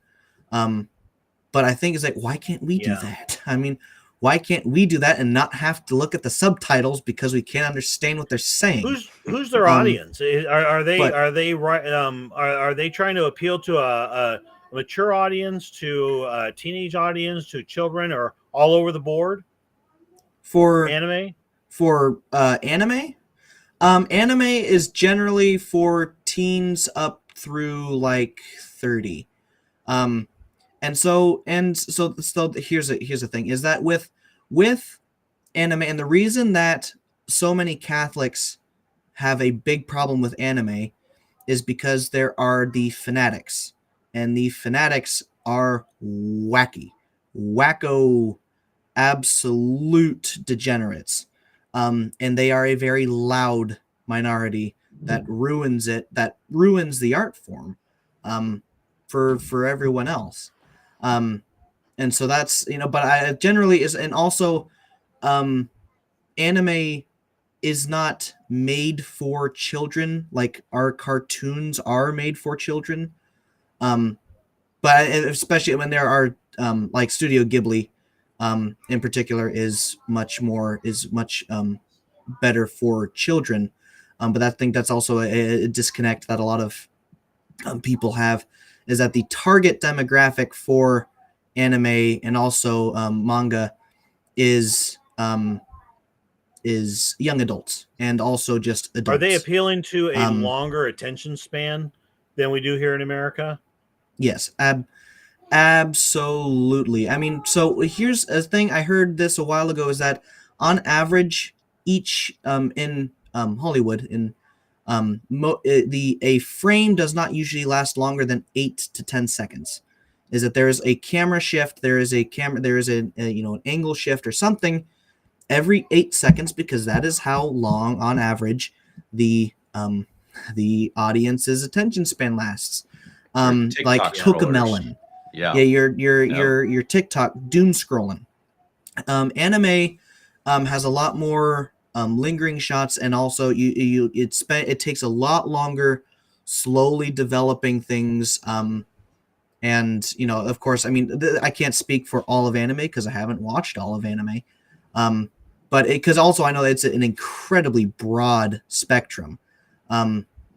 But by and large, I think there's definitely needs to be a little bit of an emphasis on that, just for a disclaimer that we're talking broad spectrum, and there, like I said it earlier, that there's bad. Don't go out and just Google anime, because you're going to come up with the wackos that William's warning you about, and it's like, whoa, what were these guys talking about? Yeah, we do not. I personally enjoy anime more than I enjoy Hollywood. Just from what I've seen. Then again, I will not go out and say I endorse anime, because I would say it's about 70% bad, 30% good. And I would say that Hollywood is about 90% bad and 10% good. I think that's probably being a bit generous. I'll tell you what. Is just because here's an interesting thing that we go through. We have the grandchildren over sometimes, and they don't watch a lot of TV, but we'll let them watch a little bit of TV, and they want to watch Mickey Mouse. Okay, so we go to YouTube and we pop in Mickey Mouse, and you got the classic Mickey Mouse where the artistry was good, the storytelling was pretty good, you actually had some real art going on there. And then you've got this new brand, and this is like post Mickey Mouse Club. You've got this new stuff that looks like it's AI, and it's absolutely horrible. There's no artistry to it. It's frenetic. It's frenetic. There's no storylines. And to your point, William, on 8 seconds, I'm not even sure they made. They're like cutting frames every 3 or 4 seconds, and the backgrounds are all like solid colors, and the characters are solid colors, and I mean, it's absolutely just atrocious. And I guess it's probably Disney Studios saying, hey, let's cash in on the Disney brand, and we'll bring in some AI. We'll put out some stuff that's super, super cheap, no effort into it, and we'll make some money off of it.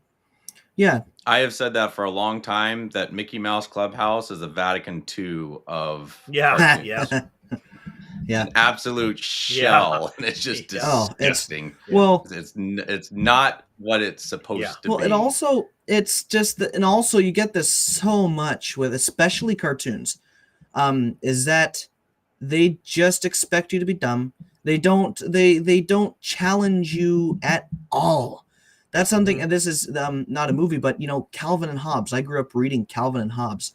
I learned a lot more vocabulary from Calvin and Hobbes than I did from almost any other singular source. And it's challenging, and it develops. It helps develop. It is less passive, and something like Mickey Mouse. And Cocomelon, for anyone who knows, it's the absolute worst, like objectively, is that it is 100% passive. You are not expected to gain anything out of it. You do not get anything out of it, and it is literally, you go from moment to moment, and then you finish it, you've gained nothing. Absolutely nothing. Yeah. Real quick, I got to plug this in, and Dominic, you are so far off the edge with this one. This is not cool. We don't accept this kind of content on our channel. So but please, how many? You got to ask the question: Clubhouse. how many people watching this show are going to go to bed tonight with the hot dog song on With their that brain? Well, now I'm going to have that stuck in my head. Dominic, no. Ruining our evening. Yeah, that's pretty funny. But yeah, it's I think as we start to kind of wrap up here, and we're looking forward, you can see that the art of the future, however it's built, with a little bit of AI built in or whatever, it's going to be based on storytelling. It's going to be based on authenticity. We want authenticity. And I think that we're going to want long attention spans. There's a lot. I think that the future's bright, and I do believe, boy, there's so much. We've got these movie makers that we talked about early, and if you watch this show, if you didn't watch the lead in to the show, the first we played 2 movies. The first one was the Attack of the Vendees. I forget. War of the Vendée. War of the Vendees. Yeah. Vendées. Okay. Yeah. And that was an independent filmmaker. I think Set of a Contest, if I'm not mistaken. Although the movie's 10 years old, and it was their trailer, and it was well done. The dad was a professional producer, and basically put these kids together to make a movie, and it's compelling. It's a good movie. And then we'll see if we can try to maybe put the link in the show notes here. And then the other one was the one that Kevin was talking about, the interview with the folks in Australia. And it was just the prologue to that, and another one that's just really really well done. But again, they're taking real life stories and they're bringing them to life, and I feel like that's where our opportunity is, guys. Seriously. Well, I got to throw in real quick too on that same note that Baron and Luthien by the great Kosovich family was actually pretty good. It was entertaining. We rented out a theater in Colorado and had a big old group watch it in a theater, and it was such a good time. It was a lot of fun. But that alternative art, or that alternative to Hollywood. So I think that like what we do on these podcasts are really good, and the Catholic Family Podcast has so much great good content. But I think that there's a part of humanity that wants entertainment and a good story and good visuals. Is the whole people are pulled towards the circus, and we need to have that alternative to Hollywood that is as compelling and more compelling than Hollywood. That I think that comes from us. That comes from we have to be the content creators, and we have to really push and support the alternative stuff. So if that means boycotting all of Hollywood, I say good on you. Do it. I mean, don't ever go to the theaters again. Good on you. Do it. Unless it's a actual legitimately good film or something that's wholesome. But I didn't watch the last 2 or 3 Avengers movies or it's just like don't give them your money.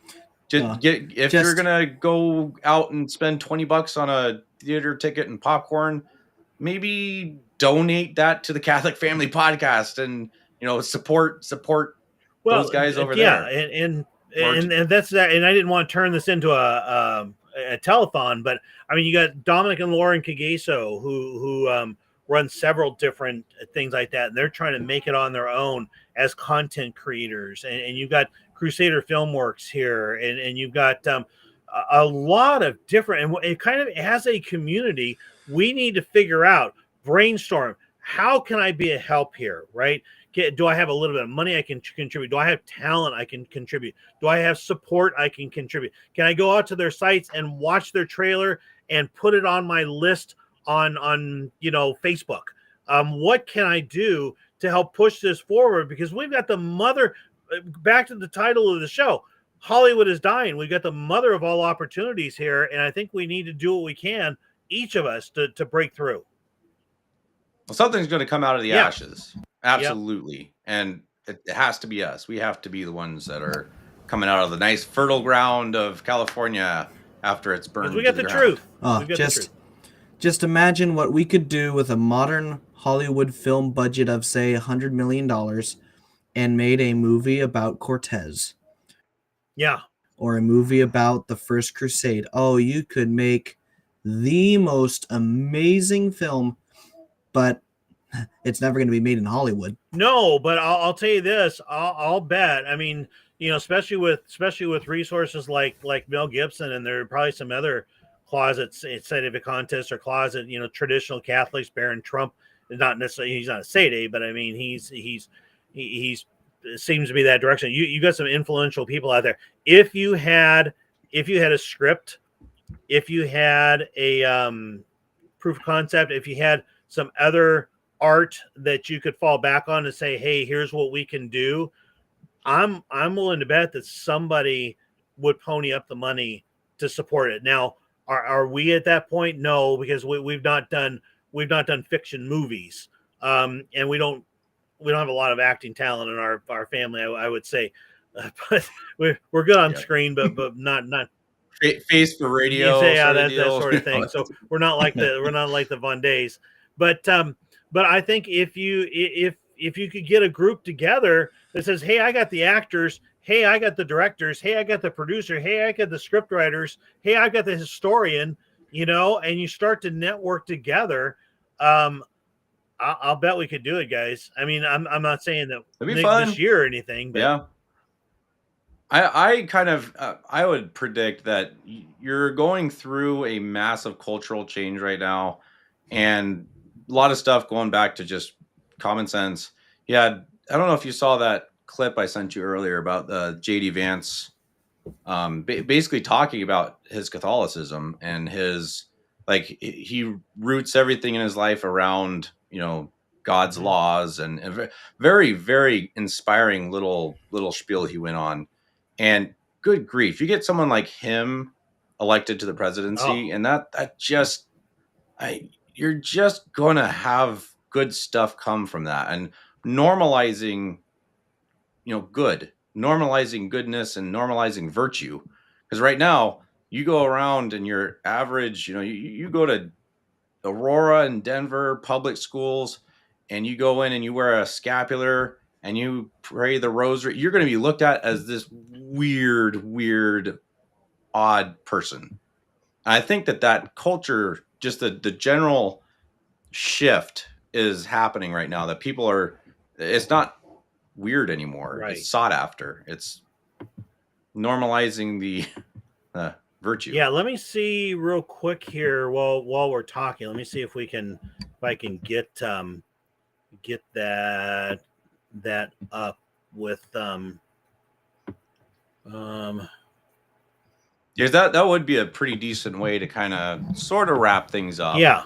And obviously on our channel and on our channels, there we go. Man, he died and he raised himself from the dead. That is the fundamental tenet of the Christian faith, and I think so much flows from that. And I think one lesson that flows from that is that we shouldn't fear death. Of course, death is a very bad thing, but there are much more terrible things than just losing one's life, and importantly, you could lose one's soul. And I think whether it's fighting for the unborn or fighting for peace and security for our citizens, I want us to be the kind of society where my kids can grow up to be virtuous young people, can be good young Christians, of course, because that's what I'm trying to raise them to be, and that's what our public policy is trying to do. Creating the space where moms and dads can raise their children in their faith to become good young people who believe the things that I do. That is what I'm trying to create, is the space for you, of course, to raise your children as you see fit, but the space for me to raise my kids to be the kind of young people that I think they ought to be. And the other thing that I take from it, Mercedes, is if you look at the long history of the Christian faith, we've been around for about 2,000 years now, give or take a few years, and there have been really dark times in the history of the Christian faith. There have been really good times in the history of the Christian faith. And I just try to remind myself that we put our faith in God above, we put our faith in the grace of God, and we try the best to do His will, and we don't worry so much about whether we're going to have earthly rewards. We worry about whether we're doing right by God Almighty above. That's what I try to do, and that's how I try to run my life in public. I mean, that's just talk about a good message. Yeah, to the have good in the message, Oval Office. and that's a great message. That's it. And yeah, and guess where? I mean, granted, we get these Protestant groups, we got Nosordo groups, and a lot of them will echo that message, but nowhere is it as potent as it is with the traditional Catholic. Those of us who have the grace of the true sacraments, and I think we strive for these things, and we try to shine our light to others, and do God's will. And I think we can definitely make the world a better place. So, last thoughts, guys? I want to comment real quick on J.D. Vance that he is not a traditional Catholic, but I think he is a very well-meaning Novus Ordo, and he does have a Hindu wife, I believe, and I'm not entirely sure what that's all about, but he is on the right path, I'd say, and holds some really, really good views. And I absolutely would suggest and tell everybody to pray for him. There's pray for all your public leaders. But that's kind of, sorry, that's my last thought on that segment. William? Yeah, I mean, I was gonna comment on the same thing. Is that yeah, I mean, that's as far as being in Novus Ordo, is that indifferentism was pretty much the first heresy really taught by the Novus Ordo, and so they that's something that only people who are really paying attention will be able to will know the difference. Because I mean, I haven't seen JD Vance praying with his Hindu wife. I know that the church very much frowns on mixed marriages, but it does not ban them. And even if that's the case, he's not a Sede Vacantist Catholic. But then again, we can't judge his Catholicity because he has been led astray through no fault of his own. That's something I've heard from, I think, Father Benedict, is that or maybe not Father Benedict, from someone else, but is that there are many Novus Ordos who are probably, in God's eyes, true Catholics, because through no fault of their own, they have been led astray, and they are still trying to live the Catholic faith as it is being taught to them, but they have been deceived. And so I'm not going to judge JD Vance for propounding some of the false teachings of the Novus Ordo. Of course, I'm not going to celebrate him for it, but I definitely celebrate him for the good things he says. Like, I don't really care, Margaret. Right. He's blistered. That is a quote that I will take to the grave with me. Well, you gotta take the win when you can get the win. He's blistered his own bishops, and and the Pope, or I shouldn't say the Pope and Francis. So I'm going to go ahead and finish here. I'm going to bring us something. Dominic, I think, is trying to make up for the hot dog song comment here, and with a really good suggestion. She says we should all agree to cancel one or more of the many subscription services we pay for, because we all do, and put that extra money towards our favorite Catholic content creators. And that's something that maybe even as we get up on Lent here, I think I'm going to have to suggest this to Kevin, and maybe see if we can even put a show out on it. I think we would probably, if we're going to really push something like this, we'll exempt ourselves. Our group here, we don't even have a Patreon. Catholic Family Podcast, can always use the help. But if we're going to be pushing something like this, I think what we would probably do is get a list of creators and say, okay, we're pushing this. Don't look at us. Look at these other creators, and absolutely do this. And if we can get 100 of us out of we have 13,000 subscribers, guys, with Catholic Family Podcast. We get 100 of us to do this. It would be phenomenal benefit for somebody out there. So yeah, that's a great suggestion.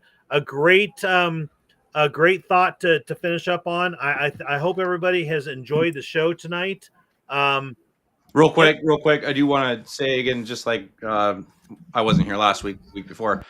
If you're watching, please, you guys have heard it all the time. Like, share, subscribe, the same trope. But if you can throw us especially everyone that's been really active in the chat, after this video is over, if you can go through and even just give us a thumbs up or something, that massively helps. Yeah, we got that last week. It was really helpful.